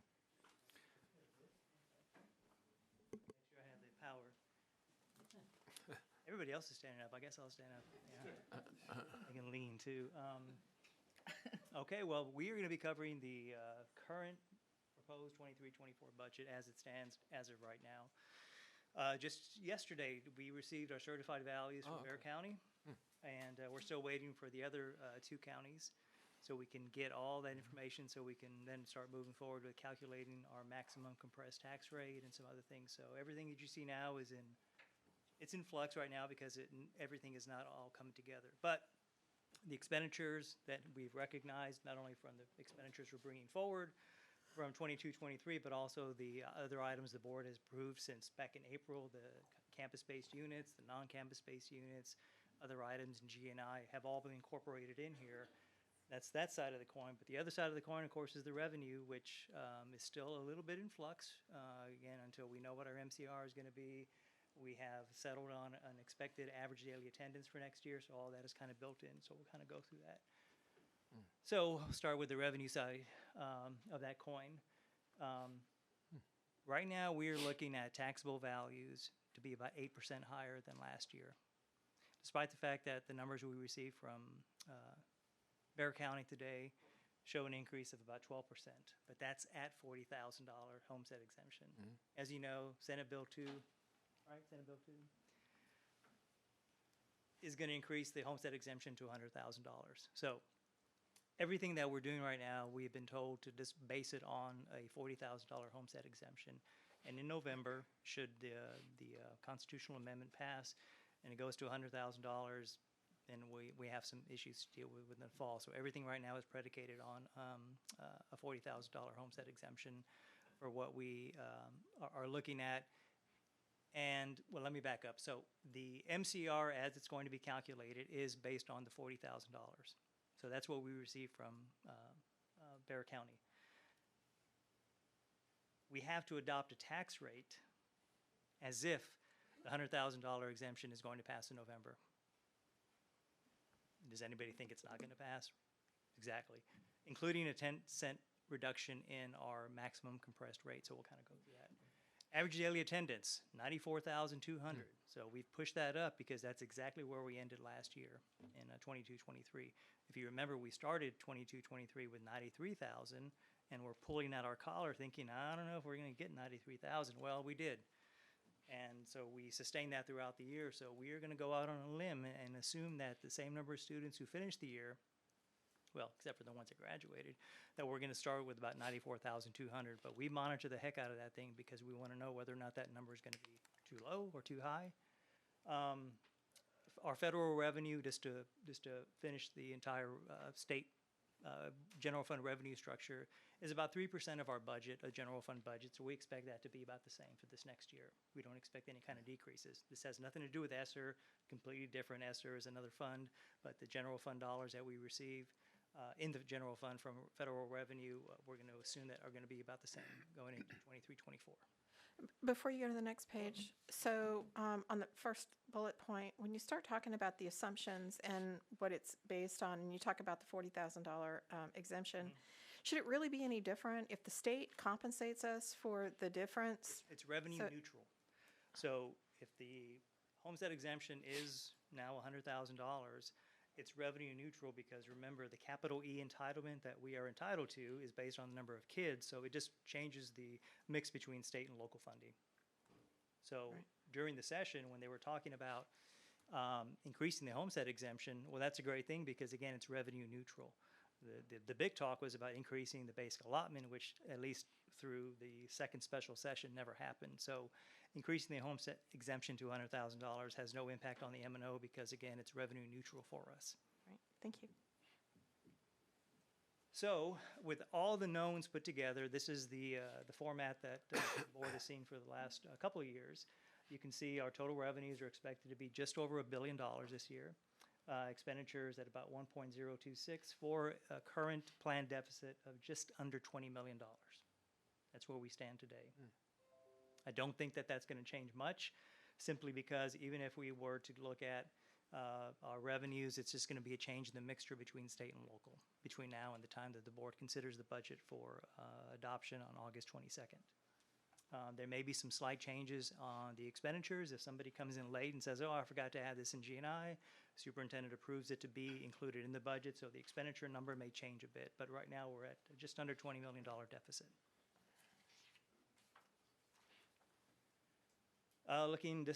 Going back to 2012, looking at what has happened to the tax rate, you can see the compression starting in 2020, with the INS rate at the bottom being the same.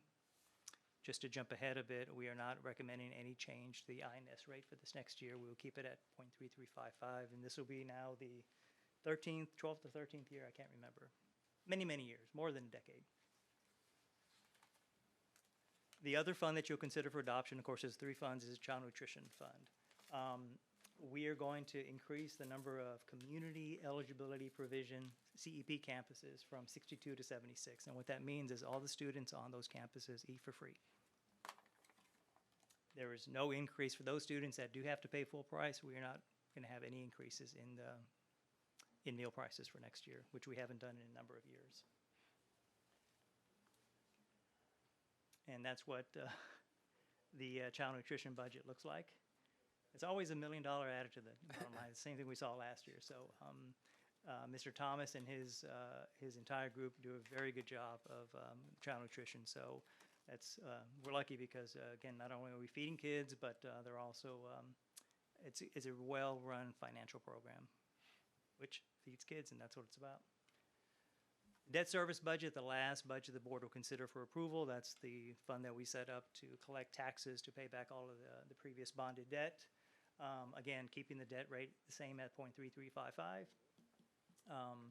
In the same way that we have done with on the M&O side or general fund, we're expecting to collect 100% of our budgeted tax collections, both on M&O and the INS.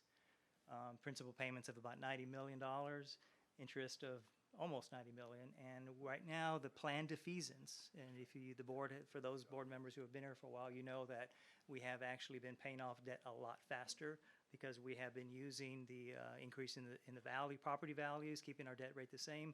So those excess collections, we've been able to pay off the debt a lot faster. So right now the number is about $103 million, but that number may change between now and the time the board considers the defeasance resolution on August 22nd to allow us to go ahead and defease that debt. And that's what it looks like. We're actually going to be dipping into debt service fund balance a little bit because our debt service fund balance is getting a bit high, so we're going to go ahead and utilize that to continue to pay back our debt. And again, this may change a bit between now and the time the board considers it for adoption. One other note on the increase in the homestead exemption. So if the homestead exemption goes from $40,000 to $100,000, it essentially lowers our property value overall. The numbers we receive from Bexar County indicate that we would lose about $4.8 billion in value if the homestead exemption were to go from $40,000 to $100,000. But the debt that the board has already approved us to sell for the 2022 bond issue is held harmless. During the session, there was talk of any debt that hadn't been issued by a certain date. It was actually back in time in 2022. And we were thinking and hoping that maybe they would allow any debt issued by September 1st of 2023, just a couple of months away, or by December 31st would be held harmless. But there was language in the bill that said, okay, any debt that your voters have approved you to sell is going to be held harmless, which means we don't have to rush to sell more and more debt. So all the remaining debt that we have from the 2022 bond issue is going to be held harmless, so it's not going to be impacted, meaning that we don't have to go and look at increasing our INS tax rate because our values are now reduced by just under $5 billion. So that was a good thing. And the last couple of things we have to do is on August 8th, the board will call for the public hearing. The public hearing will be scheduled for August 22nd, the same day that the board considered the budgets and the tax rate for adoption. And that is it. I mean, it encapsulates months and months and months of getting to this point, but we're at the point now where the board will consider for approval the tax rate and the budget and so on and so forth, and call for the public hearing. Any, and again, this one and the next one scheduled for discussion, but any comments, questions from the board? Okay, I think we're ready to move on to our next one then.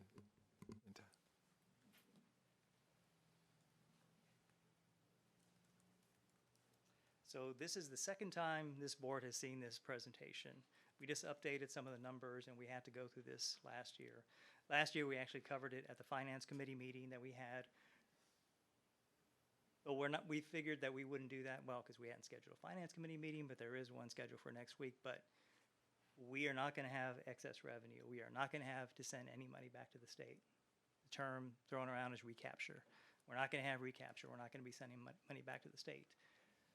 So we're going to talk about what it is, how it's calculated, give you a much simpler explanation, tell you why TEA thinks we have excess entitlement, excess revenue, things we have to do, unfortunately, and then to reiterate that Northside will not be sending any money back to the state during 23-24.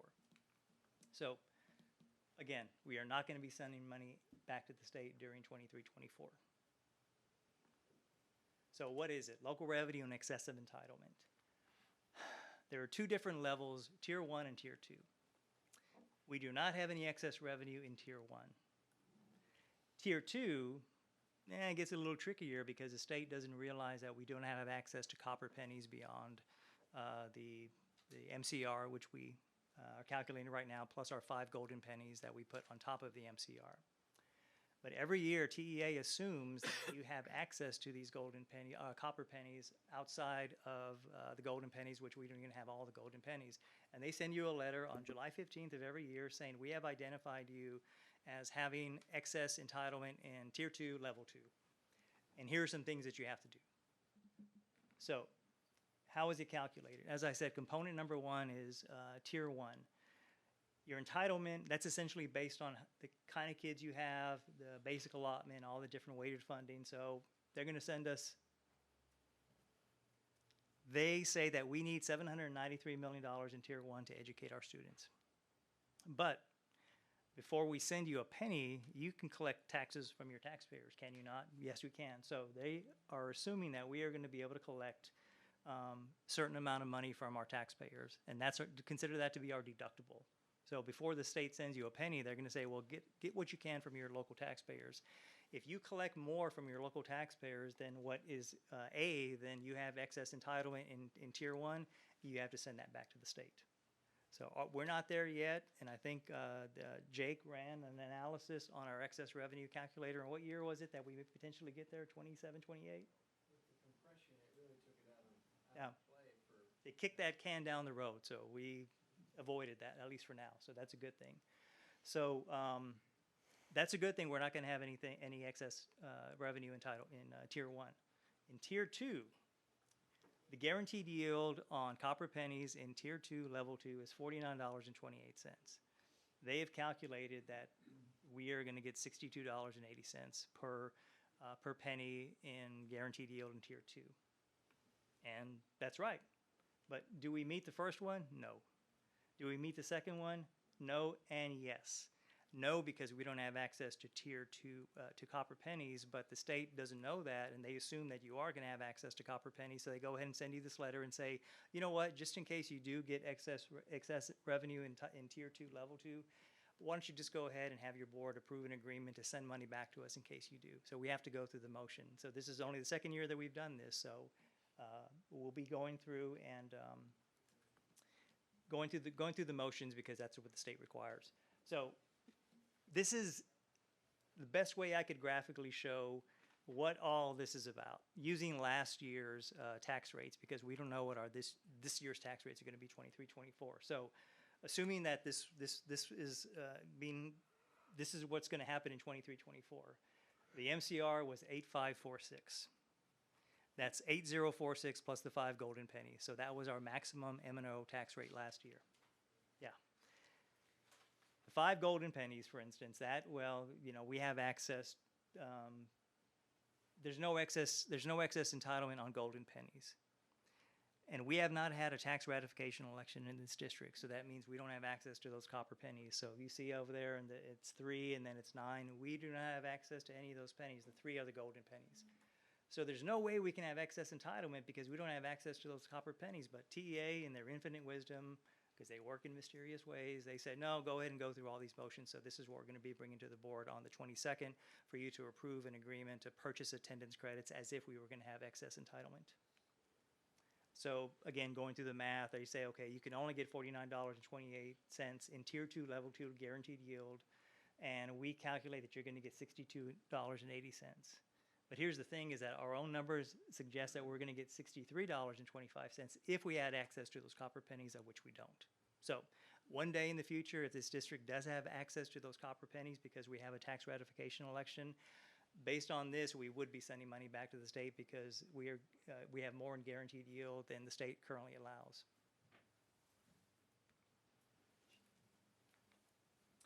And just to say one more time, we are not going to be sending money back to the state in 23-24 because we do not have access to those copper pennies. So here's what we have to do. We are going to, if we haven't already, Ms. Contreras, staff goes in and submits in a TEA system that we are going to purchase attendance credits. And on the 22nd of August, we'll have the board approve the agreement for the purchase of attendance credits, netting Chapter 48 funding. And then we have to have the board in the same motion delegate to the superintendent the authority to submit the agreement to TEA, and then we'll be done for yet another year.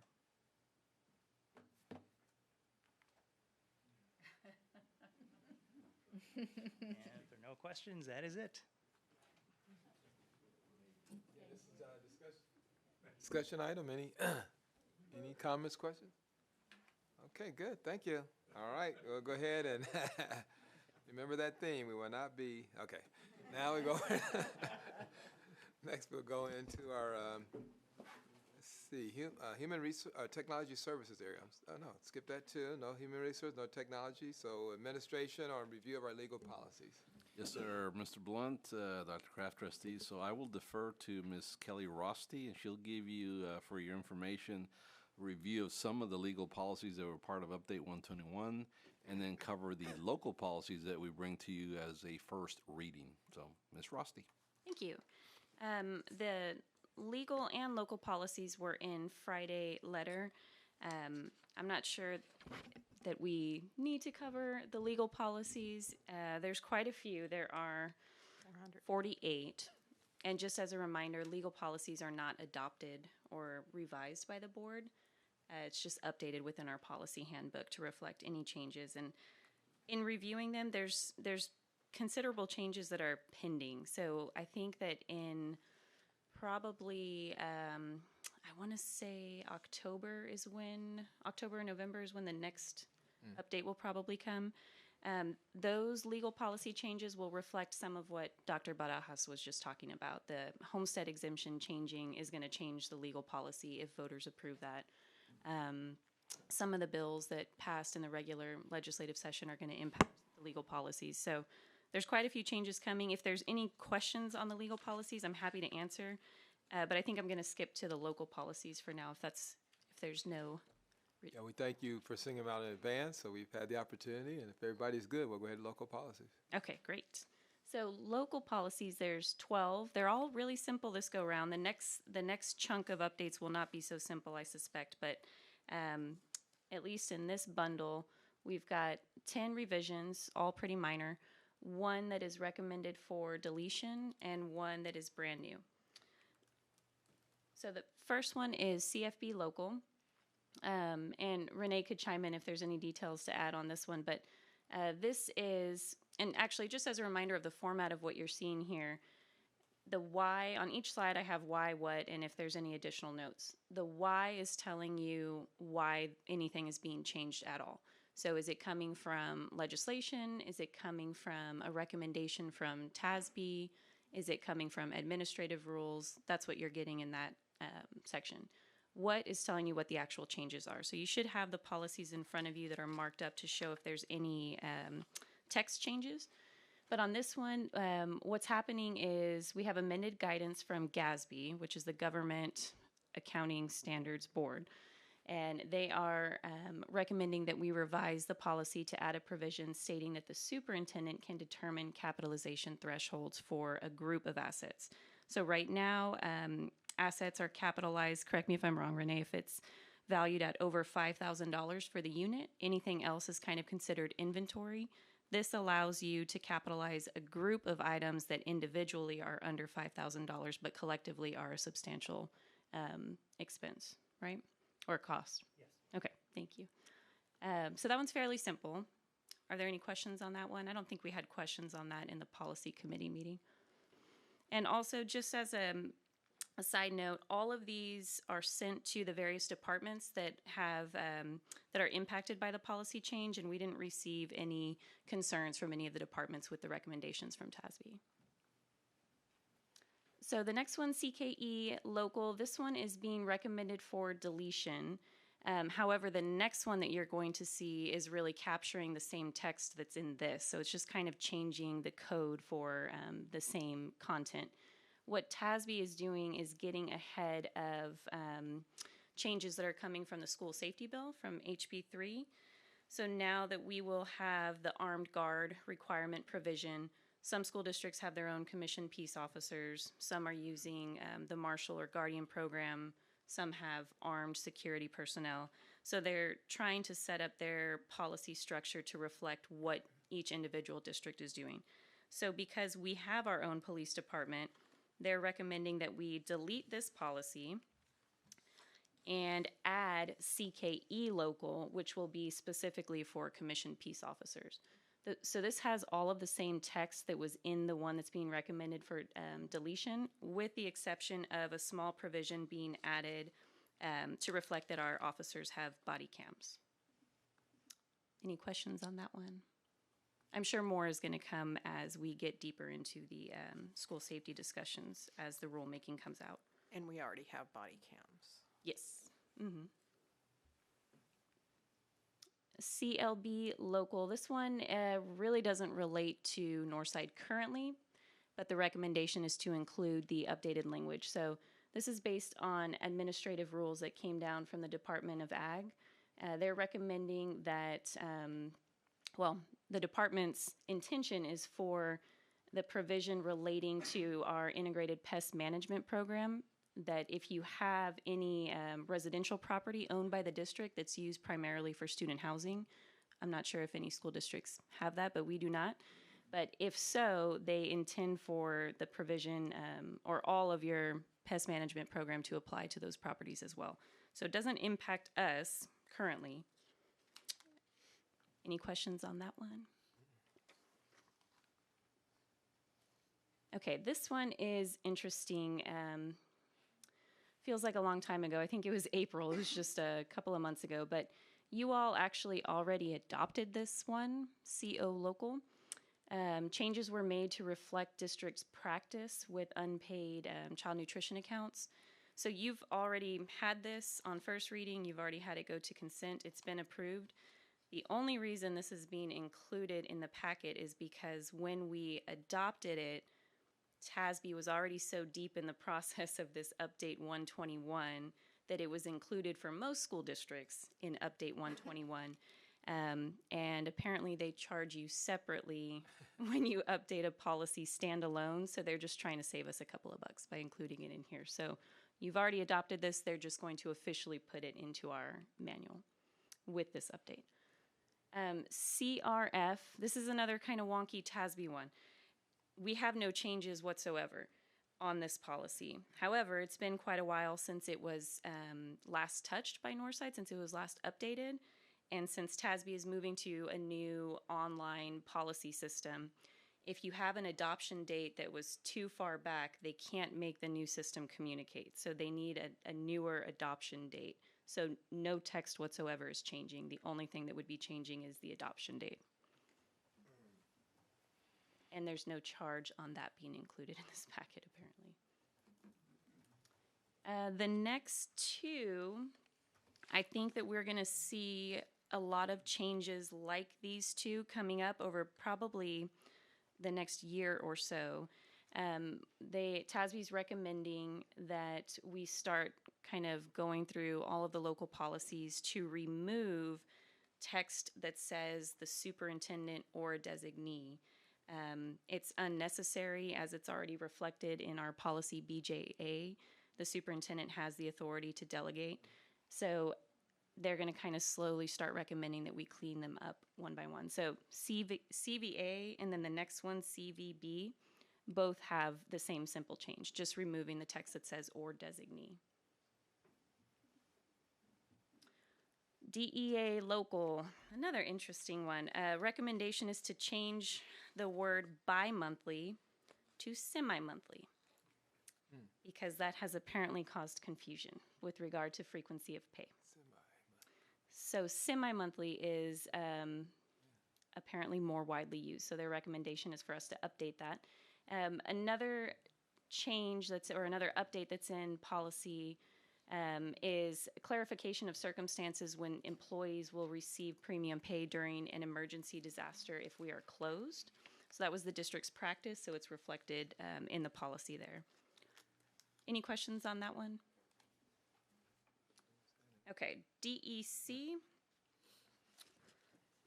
This one is specifying that the superintendent will develop regulations for the two scenarios that are listed here. This is related to our police officers' compensation and benefits. So as you can see on the slide, if a police officer experiences a traumatic event in the scope of employment, they will be granted a max of 3 days mental health leave, and then similarly, they'll be granted quarantine leave if ordered by a local health authority or the officer's supervisor to do so, to quarantine or isolate due to exposure on the job. Any questions on that one?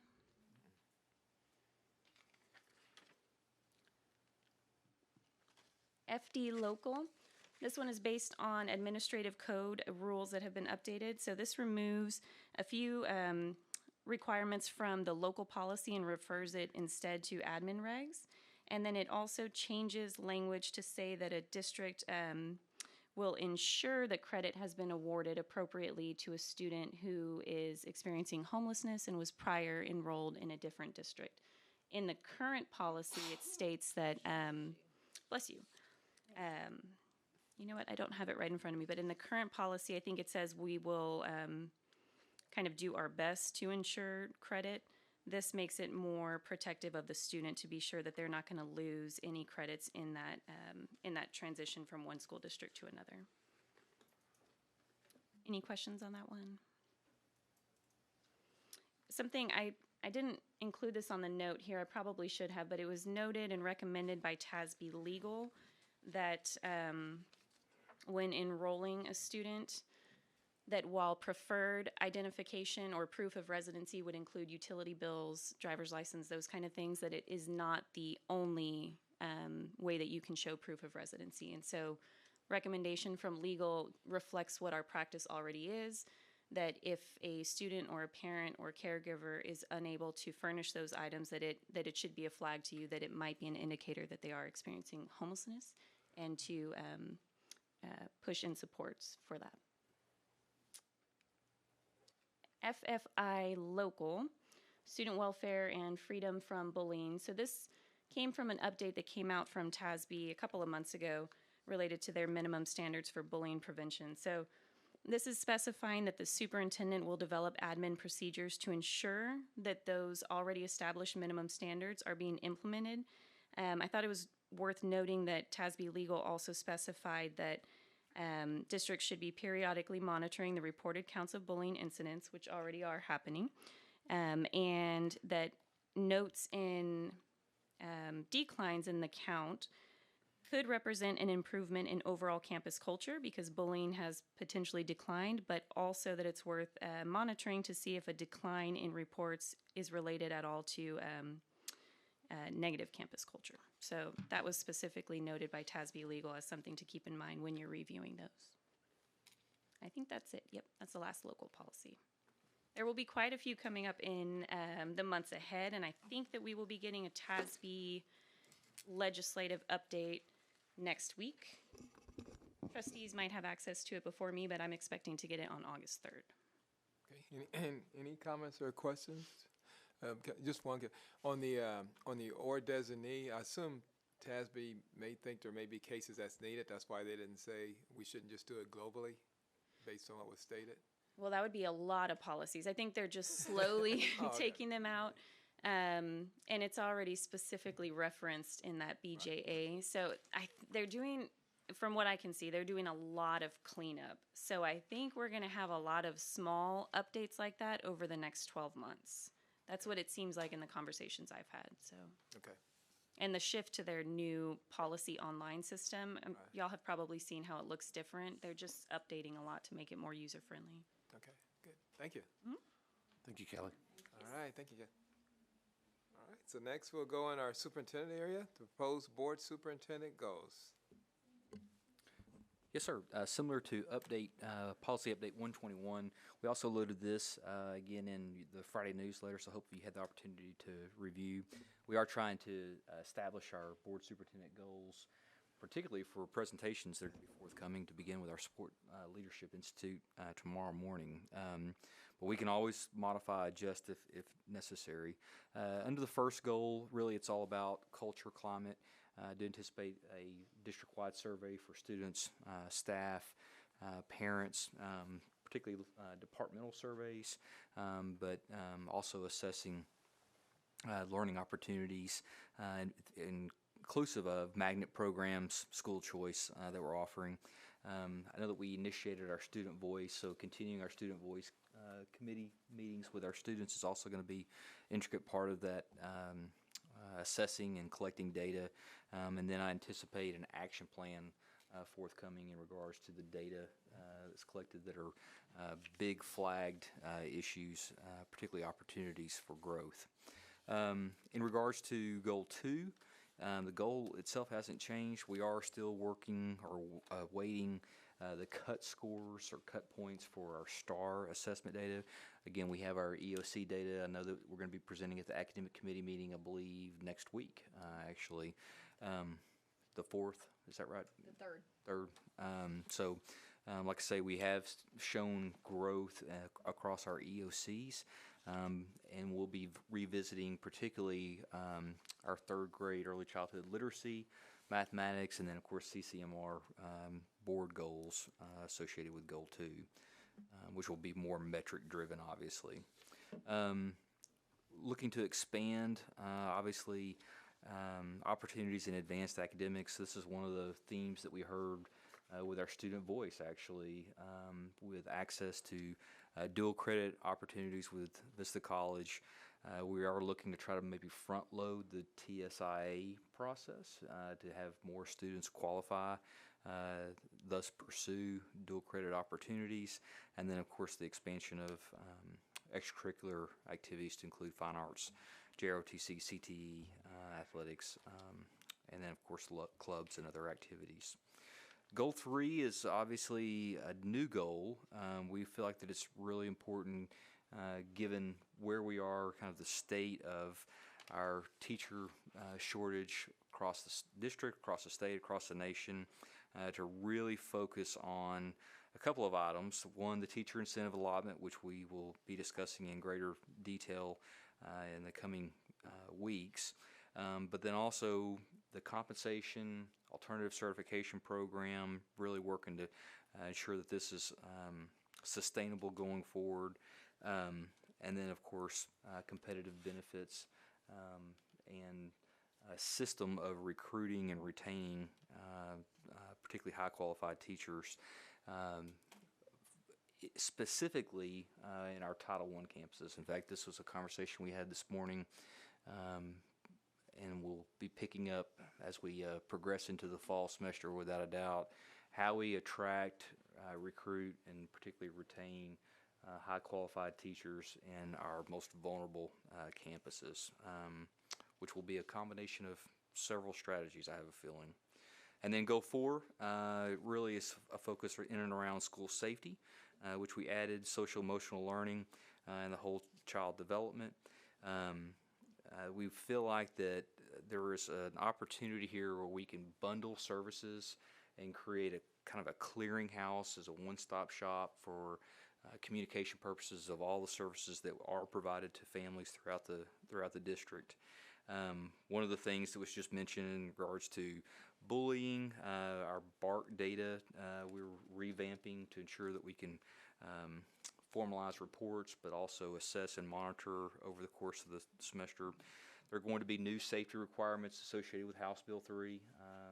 The armed security officer is just actually one piece of that legislation, which we'll be unpacking and working to integrate and implement going forward. The fair and consistent discipline management program, but also to incorporate appropriate technology use, personal device utilization, not only through the acceptable use programs or our policy that we have students sign off on, but effective management that can be dictated, driven by our educators themselves. So campuses will have the ability to allow cell phones during certain times of the day. Teachers will have that same autonomy. Campuses will be able to establish the no cell phone other than these targeted zones if they so choose. So like I say, that management piece is going to be provided, like I say, from an autonomy standpoint to the individual teachers and campuses themselves. And then, of course, the adult SEL behavioral competencies, which actually is going to, I think, probably interrelate with the mental health training required under House Bill 3 pretty nicely. It's been great to see that we've already got a pretty good jump start in that regard with the training. So, again, these are the goals that have been proposed. Have been slightly tweaked since I think the last time you've seen them, but we are bringing these forward and seeking approval from the board so that we can incorporate these into the district and campus improvement planning processes and really the overall communication efforts over the next 3 weeks as we prepare to start the school year. Pending any questions? Trustee Harrell? Yeah, and thanks for putting in Friday letter. It made me go back and look at, and maybe it's kind of a combination of Goal 3 and Goal 4, but the Charles Butt Foundation survey, where the results of 77% of the teachers pretty much said about the same thing as the report that came out from the governor's task force, and a couple other surveys, and of course low pay compensation was at the top, and we said we'd come back and hopefully have some joyful, news or ways of looking at compensation in September at the next special session. We'll keep our fingers crossed. But I'm wondering, and you said it's still not too late, and it's, again, up to the rest of the board, but teacher time and workload has come up over and over again and still continues to come up, not just locally, but in the nation. So I'm just wondering if maybe under Goal 3, it's explore strategies targeting teacher time and workload. And the operative word would be explore, so we're gathering information. And then I know it really dovetails to Goal 4 and even maybe Goal 1, but this enhanced support for positive workplace culture. A lot of teachers have expressed concerns with the workplace culture, either of leadership or some other things. But it may be that last bullet where it says to foster a positive campus district culture. In reading more about what teachers were saying, this positive workplace culture is more about relationships with campus leadership and some things like that. So, I don't know. Those were the two that I thought stood out as maybe being considered. So the exploration of teacher time and effort under goal 3, I think. Teacher time and workload. Workload. The words in both those and other studies have been, or surveys have been, teacher workload. Actually, this was something that came up with the House Select Committee as well. I think that can be definitely added as an objective. Now, the campus culture, climate, workplace, I think that that's going to be more of a function of the collection of data district-wide across the board. So the answer to the question is yes, totally agree. I think, though, that by going about collecting that data from the teacher and then creating an action plan as a result will address What they mean hopefully by work. precisely that workload concern. Well, it's real. I agree. And I'm wondering if part on goal 1, measure areas of satisfaction and opportunities for improvement at Northside schools might hit at that as well. I do think there's teacher voice around effective leadership and opportunities for teacher leadership at the campus, things like that. So if that can be something that maybe we look at some metrics around that to say, is workplace culture blank, blank, blank, something along those lines. I'm fine with that. Okay. And then you did say explore strategies targeting teacher time and workload. Okay. Yes. Sounds good. Thanks. Any other? I did have one thing, Janice, on, could we find out, and maybe it doesn't have to be at this academics, but, because that's like a week away. I forgot August is right around the corner, but what, a little more about classroom behavior framework. Absolutely. That'd be great. Thanks. Yeah, the only comment I'd add to your second point you were talking about, I don't know if y'all comfortable with this. I'd actually add it to all staff. Oh, yeah. Yeah. Right. But I was looking at it through the lens of how do we retain and keep good teachers, right? And it was under, and so I went to what teachers said about teachers in the classroom and in school. So that's where I Got it. Yeah. was going with goal 3. But I agree. Any other comments or questions? Now, this one, and we really are pushing, hopefully we can get approval tonight. I know we have a trustee out, and usually we like to have everybody here, but I guess 2 things related to that. One is because with us proving the budget and the things that Dr. Kraft brought up, it really pushes us to really trying to get them approved tonight. The other caveat we can have, if our trustee's not here, has any comments, concerns, we can always take those on. So I don't know how everybody else feel, but if we could, this is scheduled for possible approval. And Carol, if you made, well, I'm not going to call anybody out. I didn't know. But if we did, if we do make a motion, and remember Carol's comments as a part of that. Yeah, Trustee Freeman.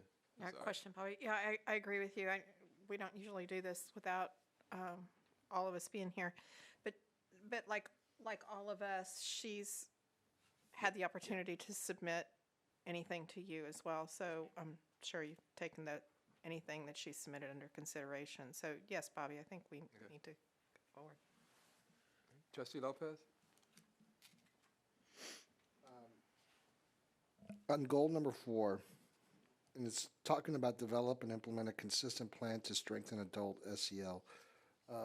What exactly does that look like? I mean, can you give me an example of that? Yeah, that's a great question, and actually it was a question that I needed to verify myself to make sure I was on the same page.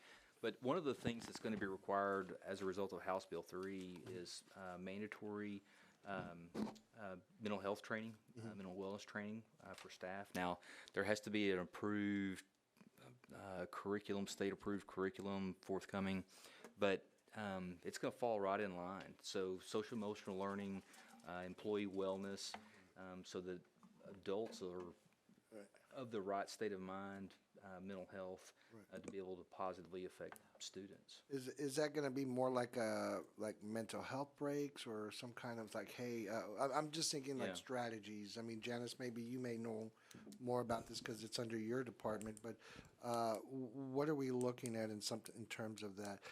I'm only saying because, yeah, I do hear that there are some teachers like, man, I feel overwhelmed, and what are some of the current strategies that we're using now?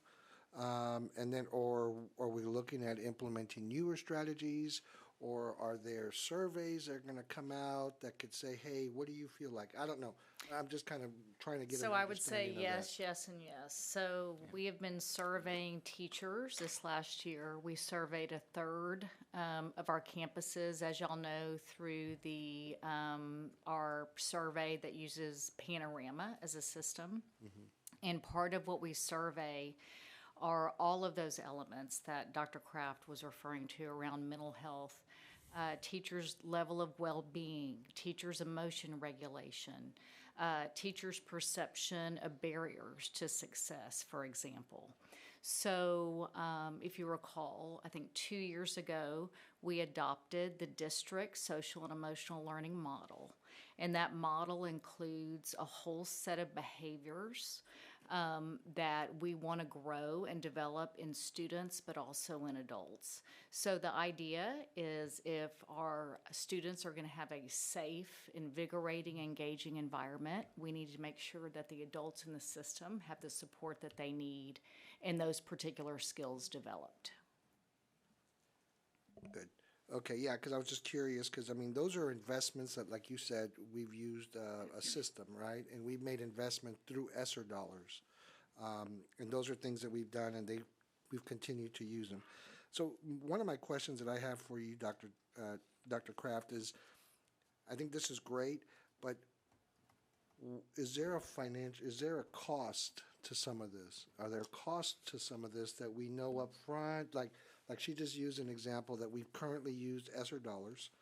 And so, but those ESSER dollars are going to go away. So at what point, I mean, are there financial costs to that?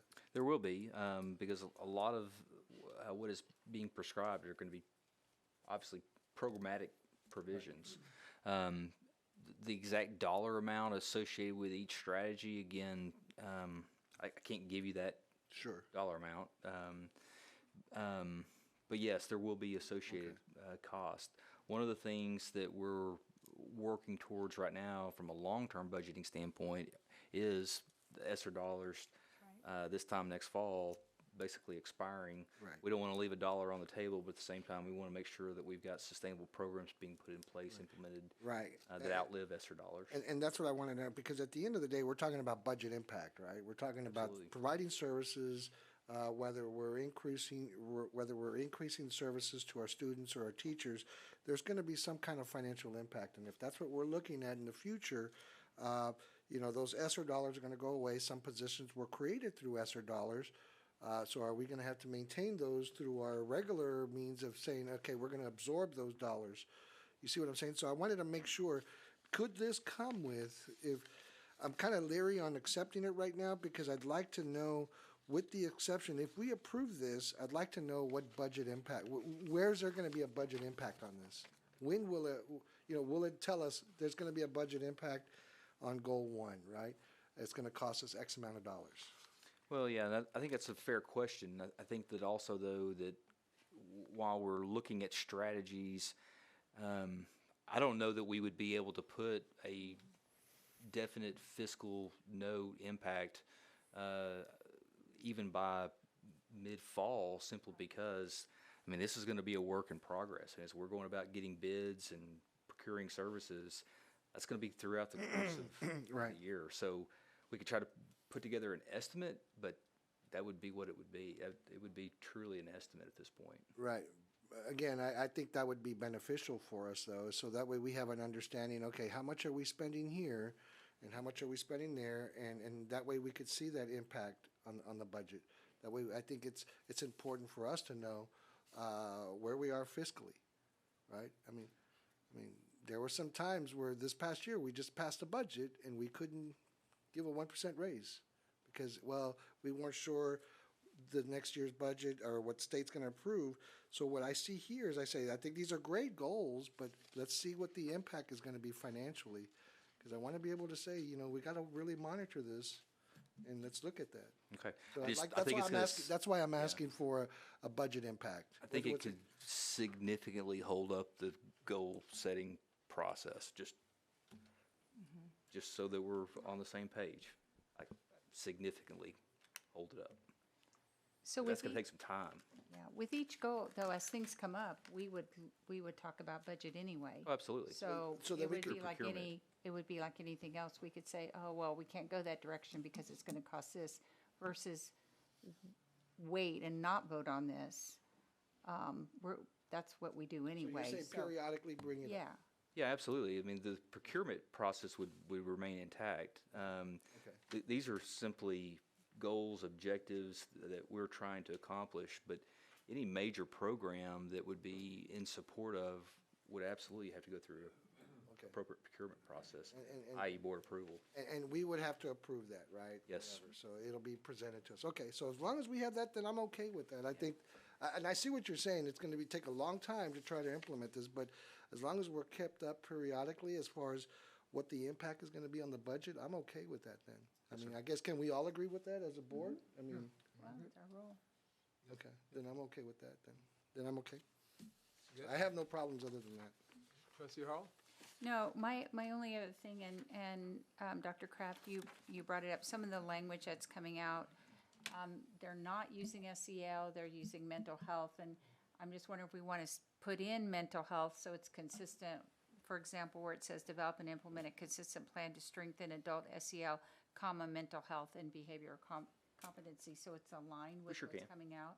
That's a I good also point. think it helps destigmatize the verbiage around mental health for our kids and families and teachers and everybody else. Okay. Thanks. Trustee Salcido? Yeah, mine was already answered. Okay. Joe covered it. All right, Trustee Saldana? As I read through it, I didn't see where there would, and now that we've kind of agreed that we can approve these, but as I read through it, I didn't see, the only one that really could maybe cost us money is the one on mental health, and that's not going to be a choice because the state is going to require that. So if that were to cost any money, you know, we're supposed to implement that program according to what the state is wanting us to do. So I'm comfortable approving the goals today. Trustee Freeman? Yeah, I was just going to add to the previous comments about the impact on our budget. We, in general, when we've adopted goals, they help us inform our budget such that, like for instance, Goal 3, ensure the district remains a regional leading employer providing competitive compensation and benefit packages. There's no impact. It doesn't show here what impact that could have on the budget, but that could be significant depending on what we do. But we implement all this within our budget that we develop. Yeah. That was just my comment. All right, any other comments from trustees? All right, is there going to be a motion to come before the board? Trustee Harrell? I move that we approve, let me get the 23-24. It says 22-23.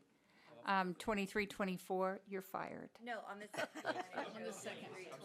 Proposed 20. Yeah. Just say it one time. So we have the 22-23 goals. It says 23. I gotcha. I Apologize. gotcha.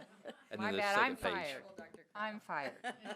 23-24, I just want to say that. Board superintendent goals as Second. proposed. Okay, as proposed includes your comments. Good, thank you. And a second. Okay. We have a motion and a second to approve as proposed. All those in favor signify by saying aye. Aye. Any opposed, state nay. Motion carries. Good. Thank you all. This is good. We've been working this for a while, so I'm glad we were I able like the budget. to adopt it. So this is good. All right. So does that take us to future agenda items next? No. Or did I miss one? Oh, I'm sorry. Yeah, there we go. Oh, yeah. Oh, that's important. Yeah. All right. So next, This is also for your consideration. Ms. Saldana has applied for the Leadership TASB class this year. So upon acceptance, which no doubt, we'd like for her to have the ability, if the board approves the associated expenses, to go ahead and accept that nomination and prepare to begin that experience. I believe it's in and around $4,000 to $5,000, depending on travel and just the format of the coursework. Okay. Trustee Freeman? Yes, thank you. Regarding the process, obviously Corinne's highly qualified and deserves the opportunity, but the selection committee considers a lot of things when looking at how to build the actual committee. And sometimes they look at areas where perhaps people haven't applied for Leadership TASB before and you've got somebody there. There's a certain number of people that they will accept in a class because there's this magic number that you don't want over 31 or something like that, or 32 in a class. So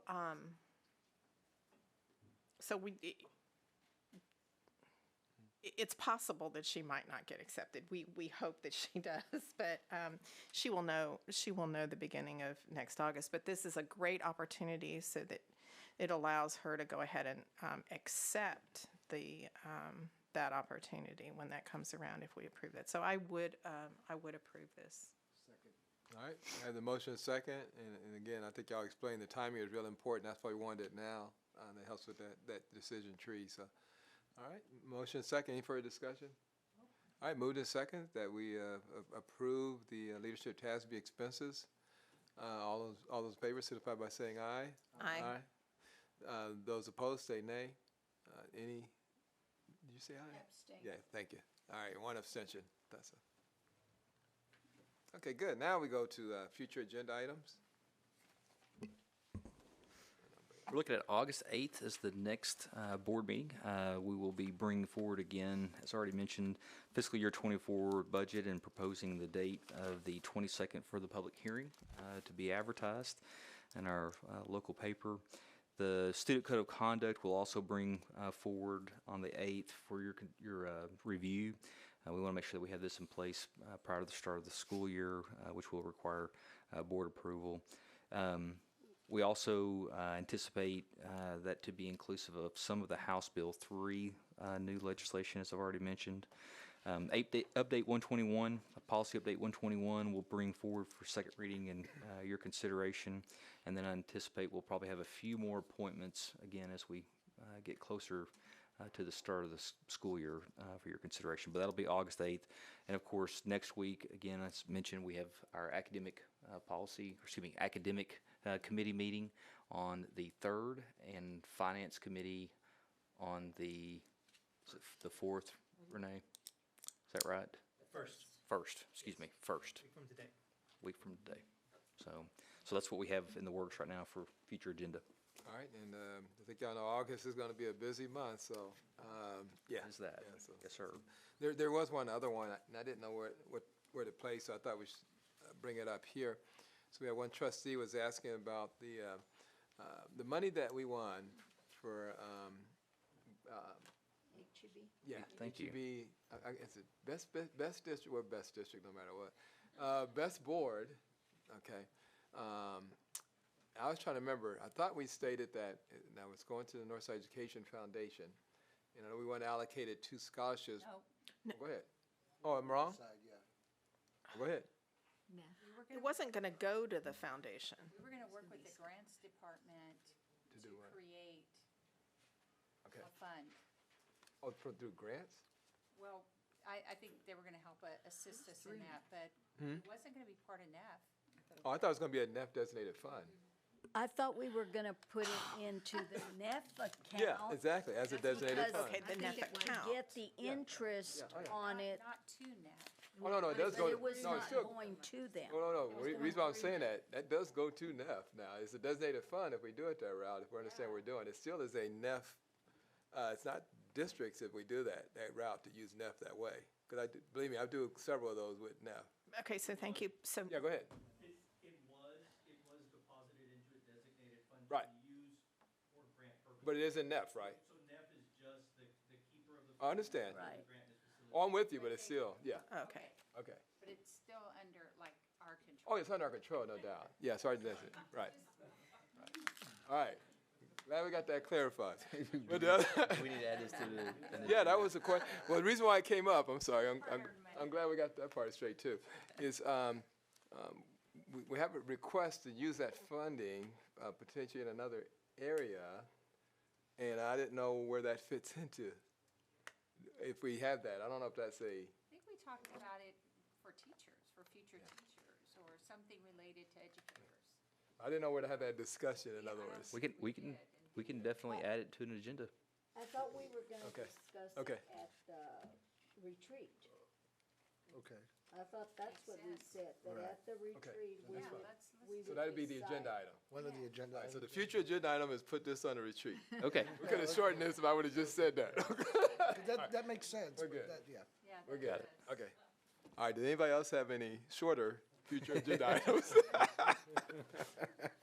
Okay, Thank you, good. Bobby. Appreciate that. Okay, yeah. All right. All right, so that completes this part of our meeting. So the Board of Trustees on July 25th, 2023, I want to say beginning at, how much time? 5 or 10 minutes? 9:05 for now, and then we'll estimate. All right, so 9:05. We'll convene a closed section in accordance with Texas Government Code, sections 551, 071, 072, 073, 074, and the others that were listed. So the Board of Trustees on July 25th, 2023, beginning at 10:08 p.m., will convene an open session. Are there any items to come before the board? Mr. President, I would move to approve the administrative appointments as discussed in executive session. All right, it's been moved. Is there a second? Second. All right, moved and second. Any further discussion? All right, so it's been moved that we approve the administrative appointments as discussed in closed session. All those in favor signify by saying aye. Aye. Any opposed, state nay. Okay, motion carries. Good, thank you, everybody. So we'll end the meeting at 10:09.